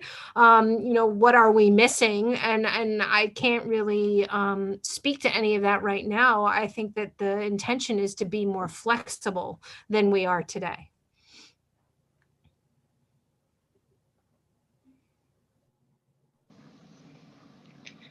That's fair. Anything else on sort of the impacts of COVID before we move forward? One's going twice. Actually, I do. I was thinking if I wanted to bring it up. I think, we sort of brought this up also in earlier discussions about size of apartments, and it's going to correlate with number of kids and families. But just, in light of COVID and look, it may have changed. I don't know. I don't have a crystal ball, but it's certainly from what I'm seeing with a lot of companies, things like that, companies are going to be much more flexible, allowing people to work from home going forward, potentially for a very long term. So, thinking that we're going to have 1 bedrooms and maybe 2, is that now a little out of date because people are thinking they need bigger spaces in case they're working from home? Now they need space for a home office, and now they need, more space. And then is that going to encourage larger families moving in? And it's just something that I don't, when we first started talking about this, there was no pandemic. And I think that it probably, it hasn't been appropriately thought, and put into the DGIS. And, it runs through everything from the housing to we're requiring retail on many first floors. Is that something that's necessarily going to be needed later on? Maybe it isn't, and I don't know that there's anyone who can actually say what the future is going to hold, but I just want to make sure the consultants take a bit of a deeper dive into, are we building for something that is in the past already and is not kind of the wave of the future? And, because I'm imagining, Laurie, you probably know more than I do, but this is probably not our last pandemic that we're going to have. And so I have no insight on that topic. No, I know, but it's certainly right. Absolutely. I think that we live in a global world. We live in a global culture, and certainly in a state that is a crossroads for the planet. So it is entirely feasible that this is not our only experience like this. Yeah, I just want to make sure, we're saying you can build all these apartments. Is that even what people are going to want? And yes, it is what some segments of the population will still want, but are we looking at something that's entirely too large for what maybe the future is going to hold? I think that's a great point, and I think that's exactly the sort of second look that we're asking our consultants to take here. So, kind of in our defense, if you roll back the tape and watch where we came from, when the pandemic first became a pandemic, sort of in the March, April timeframe, when we were about to, sort of approve our final scope for the DGEIS, we reached out to our consultants and we said, now we're in a pandemic, like, what should we, how does this impact our form-based code? And at that time, I think nobody had any sense of the scope and the duration that we were looking at. And so we heard a lot of reassurances that I think sort of align with, kind of what Jeremy, you just expressed, and I agree with wholeheartedly, that, opening up and allowing for more flexibility within our code is ultimately going to be a good thing and going to improve our hamlet, because what will get built is what the market demands, and that will bring sort of more economic vitality to our hamlet. And so I agree with that. And I still think that it's worth asking the question and saying, okay, and now it's been another 7, 8, 9 months, fast forward, and we now know the scope and the duration. Does that at all change any of the assumptions that are baked in here? I agree with Lisa's point about what, shifts in what people want. There was a real estate joke cartoon that was like, yes, but I want to be quarantined here. Thinking about, it was a couple looking at a new house. And perhaps people really having a, significant need for workspace in the home, and that really changing the model for the amount of square footage that people looking for market rate housing would desire. And I think that even, and I think that applies to retirees as well. And I would also kind of push back on this idea that retirees want 2 bedrooms, because retirees that I have talked to that are interested in downtown apartments want 3 bedrooms, so that there's a bedroom for their kids and a bedroom for their grandchildren. So trying to push everything toward, 1 bedroom might not solve for what we're interested in solving for. Right, but also that, again, to that point, the 2 bedroom that people are concerned it's going to be squished with a bunch of kids. That 2 bedroom could just be that office space that someone needs and wants, not for kids. So right. Yeah, exactly. I mean, we're a town full of houses with 6 bedrooms, and not everybody has 4 kids, 5 kids.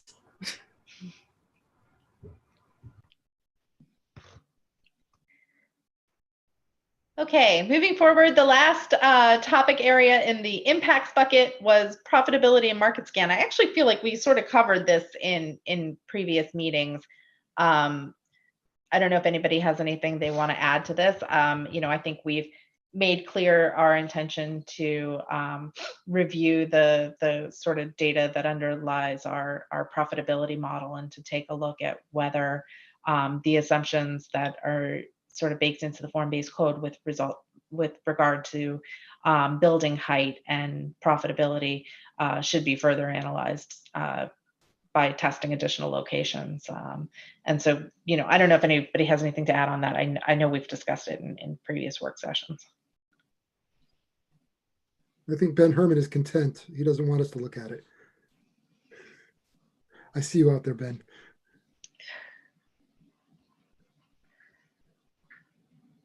Okay. All right. So that actually concludes the impacts bucket. I will one more time just share my screen real quick so that everybody can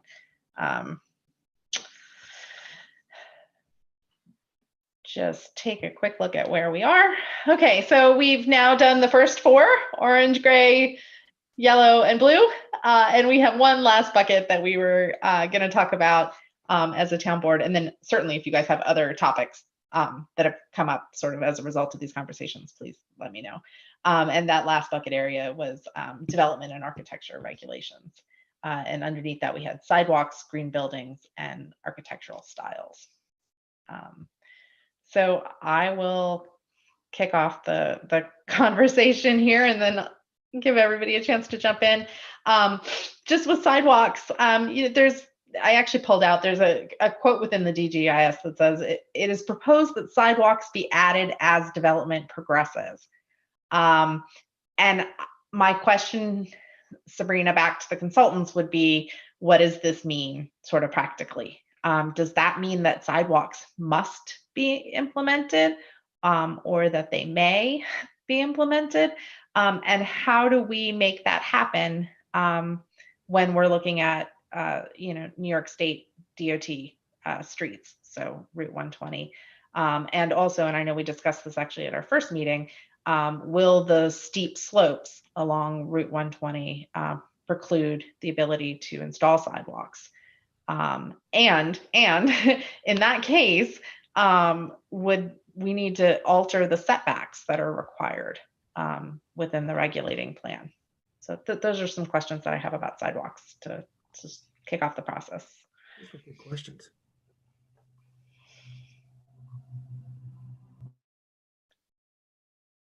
Did I cover everything? No, those are great questions, because if they can't fit, then you have to set it back further. That's a great question. And I think that I just want to add to that, because I think there definitely needs to be more information, because we are dealing with an area that already has sidewalks, for the most part. And so it is, so we need to talk about either retrofit of existing sidewalks. If you're going to tear down a building and put up a new building, are you now, matching a 15-foot wide sidewalk where there was a 10-foot wide sidewalk previously? So I think your comments are spot on, Ivy, in the sense of kind of adding more discussion over the sidewalks in relation to what is on the ground today. Were those ADA compliant, some of those sidewalks up the hill? So if they were touched, once they're altered, they have to be completely. A lot of those sidewalks are in the right of way. They're not on people's property. Yeah, but that doesn't, whether or not they're ADA compliant, that's a heck of a hill. So there's an exception to all of this. They can only be what they can be. Like, take a look at the sidewalk that's in front of the bagel store. Yeah. That's a ridiculous grade. There's no way we could have met ADA compliance. So you continue to go straight up the hill. It's really just the width, and you do the best you can with the grade. But there's, the ADA acknowledges the fact that topography challenges you to be able to put a flat sidewalk in on a hill. So, Well, to Ivy's point, though, at least in terms of width, you can fix that by changing the setback. So they would have to go on the right of way onto people's property. Right. The only problem is, it's a state right of way. So like I don't ever see sidewalks on both sides of that King Street hill. The one side where the opposite 149 King, as you're going up, the other, what is that? Those rentals there by Highland, like by the village where the King Street, 300 King Street is going up. Is that the right number? Yeah. Bill Spade's, Habitat. Island. Yep. Yeah, right along there where that massive retaining wall is. We're never doing sidewalks there on that side of the street. That's just. But I feel like it's a little bit unclear right now in the code. Yeah, it is unclear, and more information, more explanation should be provided, and guidance. Because And it both says this piece about we should be installing sidewalks as new development is built, and it also does say that retaining wall is to remain. Yeah. So well, then those two things contradict each other. But it kind of makes no sense to say sidewalks should be installed as they're built, because you could have one building built, then you have a nice wide sidewalk in front of that, and then something very small or nothing at all in front of another because that hasn't been rebuilt.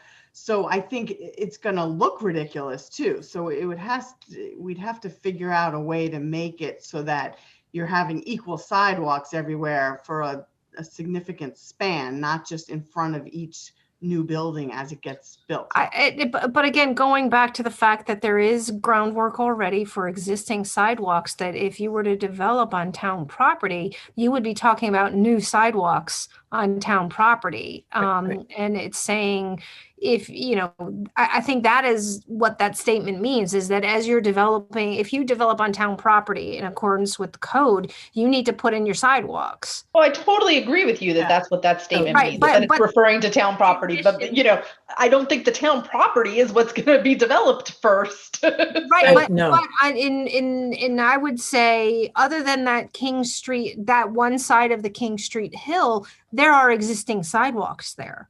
Right. Right. I was thinking, even along North Greeley, where we stopped the sidewalk and we didn't go, we didn't continue on both sides of the street.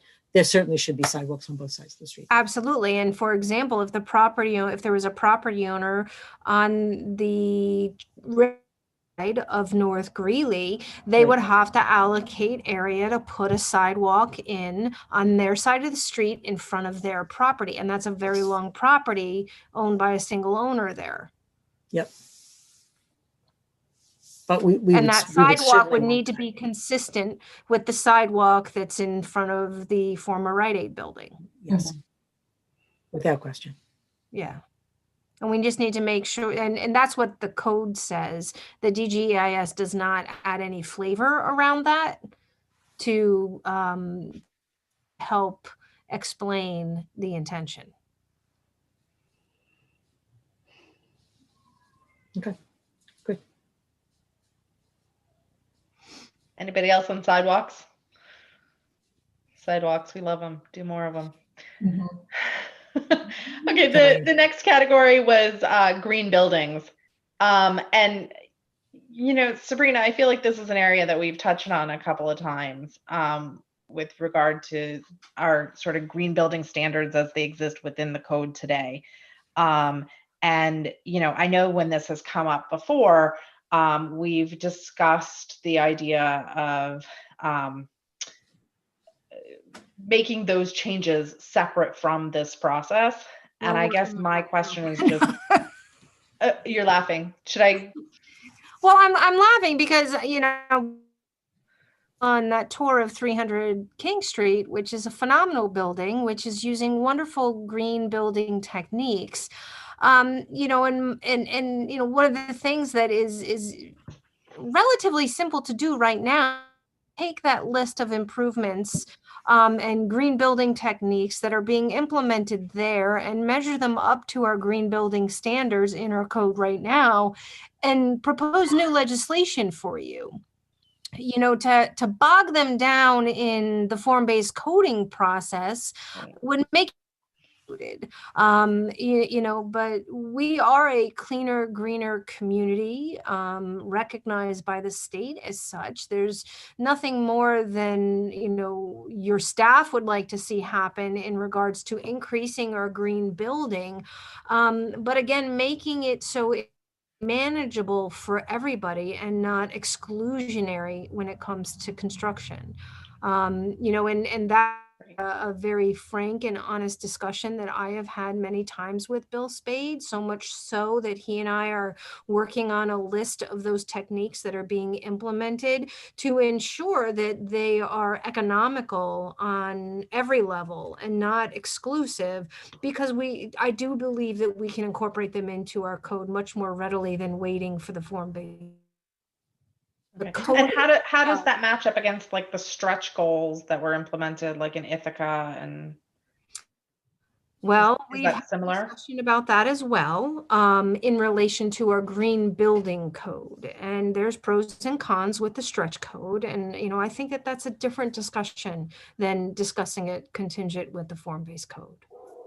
And isn't there something about the new state code that just went into effect that incorporated quite a bit of this as well? We were going to have a presentation. Quite a bit of the stretch code, not necessarily the green stretch code, building green. techniques. Yeah, we should speak about this because this is a separate presentation that we should be Yeah. giving the board. I know Bill Spade wanted to come in. Yeah. Sam was interested in coming in. Tom DePaul wanted to come in. So I'm going to speak with Sabrina. We will set this up. There's definitely a place for this, and it may not be in the form-based code. It may be across the board. applicable. in Yeah, town. I think I would like to see it across the board because then it will affect all other zoning districts in the town as our green building code does today. And I also think that it will have much larger reach than limiting it to the form-based code. I think that the challenge before us with the form-based code is making sure that we reference the green building section and try to do better if we can. But I'd like to make our green building code better so that all around the community is benefiting from green building techniques. I think that's great. And I think, I mean, I just really want to encourage us to try to do this in parallel processes because We are. I think it would be a missed opportunity if we were to implement the form-based code, to begin implementation of the form-based code and not have those new standards in place, and just also when I think about, some of the kind of rhetoric we've shared with regard to the future vision for the hamlet, and a lot of that is being a sort of cleaner, greener community, and a community with a transit-oriented hamlet that promotes more sustainable lifestyles and so on. I think that we need to see both sides of that, not just to allow for the development aspect of it, but also to enact the regulations that put that into place for us. We're working on it. Yeah, I think in a related theme, I would really like us to be asking, are there even more green spaces and habitat spaces that we can preserve while we're mapping out, the code? And can we be even more ambitious with regard to open space and habitat protection than we are now? And then one other thing to go along, I actually do think, Sabrina, probably is easier to have the green code as part of the building code instead of in the form-based code, as long as we reference it. But one thing that I do want to kind of make sure to point out is we're in the middle of that gas moratorium, a natural gas moratorium. So if somebody's going to build a new building or a significant building, they, at this point, as far as I understand it, cannot get natural gas to come into a new building, which means they either have to dig underground to do geothermal, or they have to find potentially a less environmental friendly way of getting, we don't want them using other types of fossil fuels in order to get heating to their building, maybe. So I would like to at least incorporate into that, given the current climate, that yes, maybe put the green codes somewhere, in the building code, but It at is in least, the building code today. no, I know, but at least to incorporate that somewhat in here, that how are they going to build these new buildings? I mean, I don't know if we have bedrock, if the topography is even possible to do geothermal heating in the middle of downtown Chappaqua. I think that's something we need to make sure we're kind of considering, because we'd want to lead them toward solar but is there enough solar possibility, given where it is and the angle of the building, that it would even be able to generate enough energy for a building like that? So I think it's something we need to make sure we consider in this form-based code. And just to add on to the streak of ambitious planning, I really, really admire the town's food composting program. And if there is a way to include like a residential food composting program for multifamily housing, I think that would be really awesome, just because it's right there in downtown, and we started the infrastructure, and just to expand on that program would just be really ideal.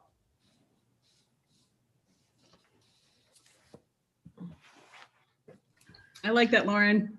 I also vote for curbside pickup. We'll see when we rebid the trash contract, what's that going to end up costing. Okay, so I think that means that we've actually reached the last of our topic areas, believe it or not, after three sessions. The last area was actually on architectural standards. And Lauren, I'm actually going to kick this over to you because I think that this is one that you added to the list because I don't have a comment in my in my document about this. So it's funny because part of me throughout this entire process of going through the legislation and just living in town and walking around town and just admiring certain facades and buildings, I certainly, I love the quaintness and the charm of certain buildings in town. The Rite Aid building, not my favorite, a little too 80s. However, I think, ultimately the goal of this legislation is to create a look and feel that is consistent with what the community really wants and cherishes. At the same time, I also have been incredibly impressed from Gray Williams's public comment about not stifling architectural styles and not moving forward. He also makes a really solid point about not mixing architectural styles that are so close to each other that it looks really confusing. So there's certainly a lot that Gray has included that we should definitely, I think, should consider in the code because it's really meaningful and it's certainly, from his point of view, I think is also just, I mean, it's Gray Williams, come on. I don't know what else to say. I agree, Lauren. I was really grateful that he took the time to comment on the Formbase Code and made that suggestion in particular in terms of not hamstringing the future around a very narrow aesthetic where the end product would actually not be as charming as we all hope it will be. So I would love to have his edits incorporated into or his suggestions incorporated in. And Sabrina, remind me, the Architectural Review Board, they're an interested agency, is that correct? And do you know if they intend to submit further comments? I am not aware. I can communicate with them and ask. I think it would be lovely to get their professional expertise. I know a number of them are, if not all of them, They are are professional architects. certainly all architects. Yeah. And I am decidedly not. I mean, like this is the area I feel least capable of weighing in on. So yeah, I will. I'll communicate with them and see if they have intentions of coming. I think that would be great. I was wondering the same thing. Great. They actually are meeting tomorrow night, so I will be sure to speak with them. I actually think a couple of them have provided public comments, if I recall correctly. They did, but it'd be nice to have a board review. Yep. And particularly maybe taking into consideration Gray's comments. Right. Yeah. Yeah, a reaction to that would be great. Yeah. The other note that I did want to surface was the planning board's comment about view sheds, and especially those, as far as just making sure that the buildings are not blocking or preventing sunlight, the whole concept of transparency and this also exists in the Malta Code and the Hampton Bays Code as it relates to the glass on a building. Like you certainly just don't want like one brick building, on South Greeley blocking all the sunlight and blocking, another view of another building, et cetera, et cetera. So that's something I think that is good to add, just because it just provides more protection and making sure that we're not, blocking sunlight, because everybody loves the sun.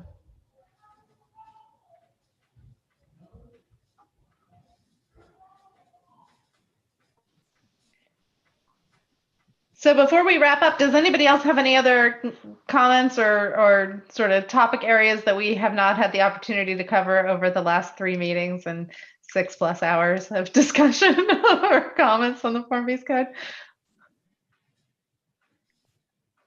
I'm sure more will come up. I don't have it off the top of my head, but as we get more people submitting comments, and even after Yeah. we eventually do close the interaction and they submit them in writing, I'm sure there'll be more conversation. Sabrina, what is and maybe this is a question for you, Nick. What is the best mechanism for us to make sure that these conversations are being absorbed by our consultant team, and that the topics that we've now discussed and considered are being sort of fed into the FGEIS and the analyses that the consultants will be doing? So the consultant team will be provided a copy of your meetings. I mean, they already have been provided copies of your, of the meetings where you've discussed this. They'll be provided this copy of this meeting.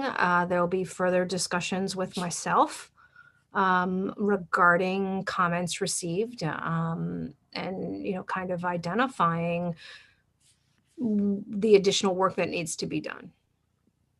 And I think to add on to that, after the first meeting, the first go around, Sabrina, Jill, and I did a debrief. We organized our notes and noted the areas that we needed to follow up on. Less good with doing the second one. I think with this one, we'll continue that. And then we're taking that, and Sabrina's going to be adding that to her list of items to discuss with the board and with the consultants. Right.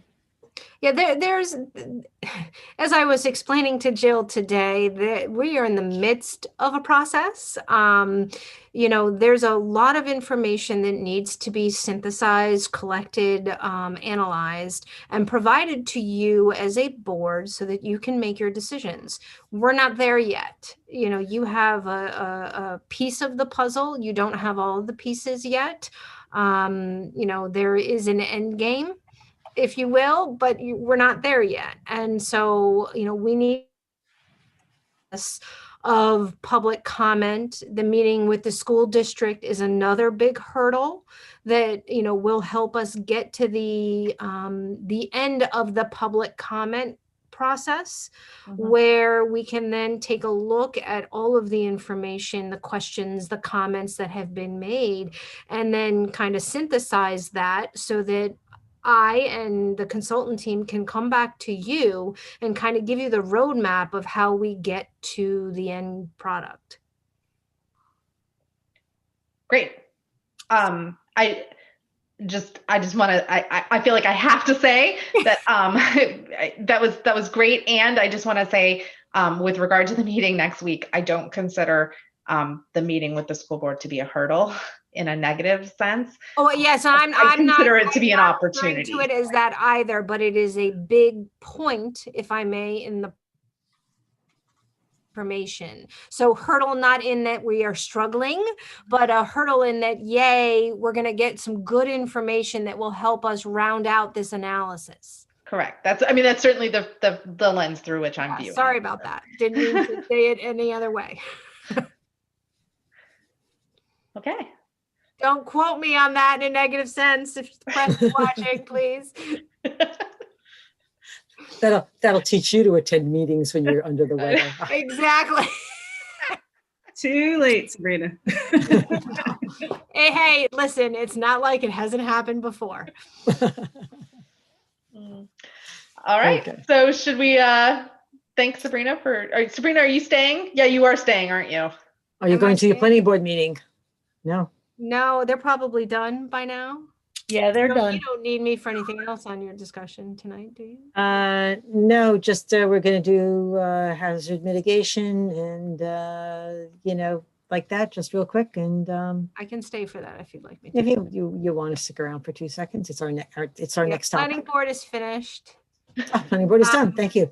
The planning board is finished, and also the transcripts from these meetings are also provided to the consultant team. So, thanks. Very so helpful. Okay, so the next thing on our agenda is actually the adoption of the hazard mitigation plan. If the board will recall, at our very last meeting of the year, we had Tetra Tech come in and give us a wonderful presentation about the Herculean effort that staff and our consultants had all engaged in to move this plan from just a concept to an actual plan and basically ready for public review. It has been on our website since December 23rd. Sabrina, does that sound right? Yep. And it has been available for public comment. We will continue with public comment. Sabrina, just to refresh my recollection about the timing of the comments and the adoption of the plan. So the comments continue beyond the plan's adoption. Correct. It's a little bit of a unusual process. It's not intuitive. Usually we wait for public comment to be finished and then the plan gets adopted, but that's actually not the way this works. We fully expect that we will have some additional comments that will be coming through and incorporated into the plan that will follow.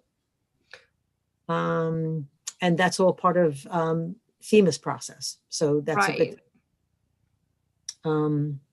So actually one of the resolutions that the board has on their agenda tonight is authorization to adopt the hazard mitigation plan. If the board recalls, this is a cornerstone document that we must have in place and adopted in order for us to be eligible for a FEMA grant, which is a 70% share of a multi-million-dollar Minkle Dam replacement project, decommissioning project. So we are very excited to continue to be in the running for these monies, and they certainly aren't significant to us, and we very excited to see how our application goes.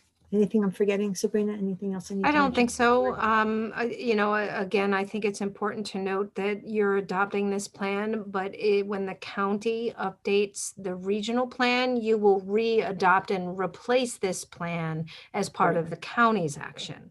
So I was going to ask you about that. Yeah, so if the county does this within the next year to 2 years. And they will, for certain. More likely in the next 2 years. We are covered for the next year so that we fall under the requirements of the FEMA grant. And then we will insert ourselves back into the county regional grant, which will carry us forward. Yeah. So with any luck, we won't be doing this on our own next year. And if not for this funky timing with FEMA, we wouldn't even be, we would have been waiting for the county and the regional plan to re-up. But they haven't even gone out to bid on a consultant yet. So, COVID has really our plan will be good for the next 5 years. Oh my gosh. So we will be covered for 5 years, which will give the county ample time to get them in line. And the hazard mitigation grant is the plan that the county does, the regional plan. How long is that in effect for, Sabrina? It'll be for their 5 years. Okay, all right, we're good. So in any event, we are covered and we are qualified to apply for the FEMA grant at this point. Yeah. Once you adopt your resolution. Yeah. Not a hurdle, an opportunity. Opportunity To do a hazard mitigation plan. Yes, absolutely. Opportunities are endless in this new year. Oh, okay. Anything else on this? Otherwise, let's let Sabrina go get some rest. Thank you, Sabrina. Thanks. Feel good. Have a good night. Thank you both, and congratulations, Lauren and Laurie. Thank Bye, you, Kevin. Sabrina. The next is authorization to purchase a vertical storage stand for the Sulzer drill pump. If the board recalls, at the Inningwood pump station, we have actually contracted to have another full pump manufactured for us so that we have it on site. Heaven forbid there's a failure, because in the next several years, we're going to be using the Inningwood pump station as the Catskill Aqueduct Rehabilitation Project continues. We need to store this thing in a proper, we can't lay it down on its side, it gets out of shape. It has to be suspended and basically stood vertical so it doesn't get damaged while it's in storage. And so this is a request for authorization to purchase that vertical storage stand. The last thing is our duck pond assessment. So we have discovered that there are some significant sinkholes around the duck pond in town. We brought in a consultant, they took and they evaluated it for us. There is a suggestion that there be a tree removed and a stump. There is work that DPW can do and will be able to do in the spring in-house, filling the sinkholes with a grout type substance. It's a sort of like a concrete, but a little bit more flexible evidently. But they have to wait for the spring because the temperature has to be above 40 degrees for several days. So if we get a particular warm stretch, we might be able to do it, but otherwise this work is going to be slated for the spring. One of the sinkholes is located under the support for the Duck Pond Bridge, one of the edges, and that's why it wasn't noticed right off the bat. And so we have brought in a structural engineer to evaluate the integrity of that that walkway. Our initial evaluation is that the bridge should be replaced sooner rather than later. They're waffling on that a little bit and telling us that we might be able to stretch it out to 2022 to take and replace it. We're going to take a look at after we take and we replace, fill in the sinkholes. We're going to take a look and see what the integrity is of that bridge in the spring. And if there's any question at all, we're going to ask the board for permission to go out to bid and just take and replace it. If it can wait another year, we would rather be in a position where financially that we are replacing something that we planned on replacing, so we can plan for it, in our budget and our capital projects. But I don't want to make light of the price, but you're talking between $50,000 and $65,000, which for us is on the smaller side for capital projects. Our capital projects usually run, six figures and upwards, multiple six figures. So this is the sort of thing that we can absorb. So I just wanted to bring it to the board's attention. This was not on our radar at all. That makes us very uncomfortable. We really like to have a much better handle on the state of our assets. And one of the things that we will be doing for the board and for all of us, so that we're in a much more informed position going forward, is we are going to do an asset assessment figure by June.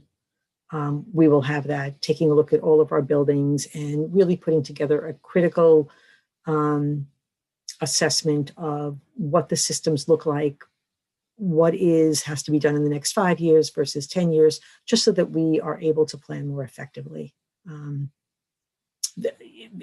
This bridge didn't move from a 10-year out to a 5-year out. This wasn't even on our radar. And it's just not a smart way to do business. We really need to have a better grasp on things. So we're going to take and move forward on that. And I had mentioned this earlier, but actually when early, like a year ago, that's one of the things that Ivy had said to staff. She had asked us whether or not we had this critical assessment. We were like, no, that's a really good idea. And it's still a really good idea. And we will do it this time. So we got a little busy. Yeah, we did. We were a little busy. Just a little. So Jill, are there any imminent safety issues related to this? No. As a matter of fact, if you go there, you'll now notice it. It's along the stone embankment. You'll notice that there are just, there are sinkholes. And there actually is a significant one that's under one of the entrance to the walkway, a little bit further back, so that you don't notice it right off the bat. But if you're looking for it, you'll see it now when you go. But it's definitely something that we should be paying attention to. And that's our low hazard dam. So, dams in general, to be avoided at all costs. They're really pretty to look at, but it's much better if somebody else owns them, just to say. Okay, that's all I got. And then we could start on our administrative items if there's any questions. Rob, do we have a payment of claims? I see it on here. We don't. Okay, I was going to say I did not see it. Okay, so there's that. Just adoption of minutes, some street opening permits, which means that somebody needed permission to open the street for, the drainage work, repair work on their property. It's been done and the street has been restored to the town's satisfaction. So we released the bond afterwards. We have an SPCA annual contract, farmers market agreement for 2021. We're going to ask for authorization to approve this, subject to approval of council as to form and substance. There's a map that we're missing, but we do want the farmers market to be assured that we're on board, they're all set, we have insurance, but I'm just not sure where they're going to be in April. I don't know if they're going to be able to move back to the circle or whether or not they're going to be in the far parking lot. So we may actually just put in 2 alternate sites because it doesn't matter to us which one they choose or they can choose. Okay, Northeast agreement is actually recreation for disabled adults. And we've got a couple of executive orders. One continuing temporary suspension and modification of laws regarding disaster emergency. And the other one is the eviction foreclosure prevention carryover. Nick, do you want to talk about those real quickly? Just for the board? I do. Resolutions? Yeah, The thank you. problem is that my cursor occasionally moves on me, so then when I go to find my unmute button, it's Excuses. yeah, well, gotta come up with something. So we had prepared a resolution based upon the governor's executive order concerning the assessment rolls, and then the legislature passed a law that basically got rid of the need for the resolution and automatically sets forth that I'm pulling it up, that the local assessor can, with respect to exemptions that were obtained in 2020, that they would roll over automatically, and that a renewal application would not be required. So there's nothing that the town board needs to do. The assessor's office is aware of it. We've reviewed it with Josh, and he's familiar with it. Great. So do we not need to do this? No, what we do need to do is the resolution says that we authorize the town assessor to require in his reasonable discretion that a renewal application be filed by any persons who previously received exemptions who may have changed their primary residence, added another owner to the deed, transferred the property to a new owner, I don't get this last one, or died. But there are some situations where the exemption wouldn't apply, but they could apply for a renewal and make a new application. So if the town does need to adopt this resolution. Okay. All right. Not a problem. And Josh has seen the resolution and is in agreement with it. Okay, sounds good. Okay, if there are no questions, then we can start on the resolutions.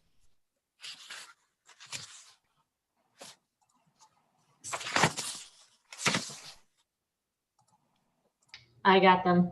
Do you guys want me to start?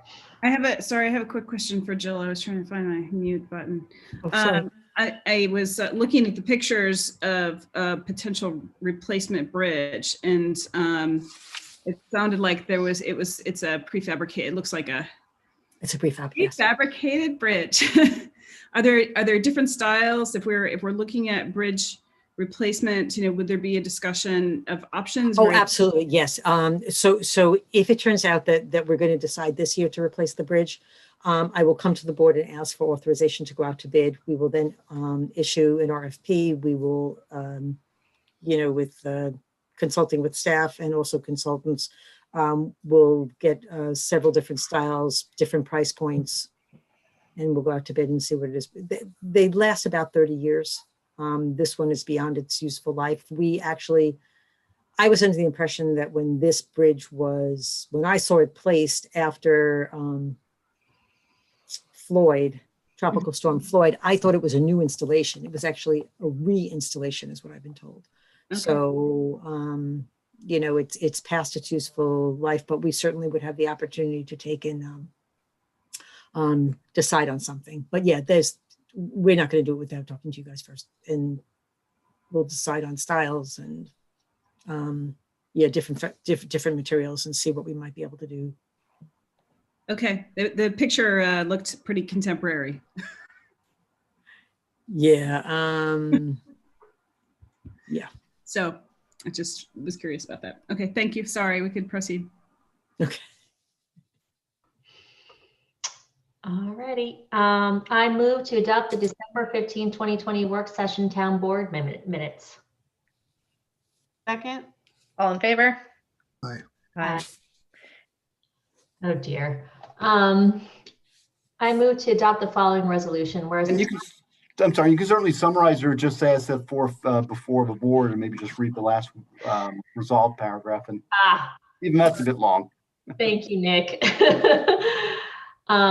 If you like, I can certainly summarize it as well. Yes, that I would like that. That would be fantastic. Great. And by all means, throughout the year, if anyone wishes for me to do so, I'm happy to do so. So the board has before it a resolution authorizing the adoption of the Town of Newcastle Hazard Mitigation Plan update, which was made available on the town's agenda, town's website, and discussed this evening. It sets forth a number of whereas clauses just to explain the process. And then in a resolved clause on the agenda before the board, it sets forth what the town board is resolving to do, which is adopt in its entirety the hazard mitigation plan, use the plan in guiding, and continue to support the mitigation planning committee, and a number of other steps, all set forth in the resolution in furtherance of the adoption of the mitigation update plan. So moved. Is that what I say? Yes. And we need a second. Second. And, sorry. All in favor? Aye. Aye. I move to authorize the purchase of a vertical storage stand that will be needed for the Hudson Hills Pump Station as proposed in the quote dated December 14, 2020 by Seltzer Pump Services in the total amount of $10,131. Second. All in favor? Aye. Aye. Is the one want to go? Go for it. Oh, I move to authorize the release of the bond for street opening permit 2019-0021 in the amount of $750 to Bradhurst Site, Construction Corps 140 Bradhurst Avenue, White Plains. The work at the site was restored and completed to the town's satisfaction. Second. All in favor? Aye. Aye. I move to authorize the release of the bond for street opening permit 2019-0008 in the amount of $750 to Yukari A. Sikusa. The work at the site was restored and completed to the town's satisfaction. Second. All in favor? Aye. Right. I move to authorize entering into an agreement with SPCA in Briarcliff Manor, New York for the period of January 1st, 2021 through December 31st, 2021 for the total amount of $12,872.04 payable in monthly installments of $1,072.67. Second. All in favor? Aye. Then this is a resolution to enter into a new license agreement with the Chappaqua Farmers Market. We've previously granted them a license to operate it on town-owned property in the railroad station, and we would like to continue them doing that. So now therefore be it resolved that the town board of the town of Newcastle hereby extends the license agreement to allow the Chappaqua Farmers Market, Inc. to continue to operate the farmers market on town-owned property at the Chappaqua Railroad Station parking lot from May 8th, 2021 to November 27th, 2021 in the commuter parking lots on Saturdays from 7 a.m. until 1:30 p.m. And be it further resolved, the town supervisor is hereby authorized and directed to execute any and all documents necessary to effectuate the purpose of this resolution on behalf of the town of Newcastle. Second. This is, can we just make this subject to approval of council as to form and substance? Because again, the maps are missing. Yes, so moved. Thank you. Second. All in favor? Aye.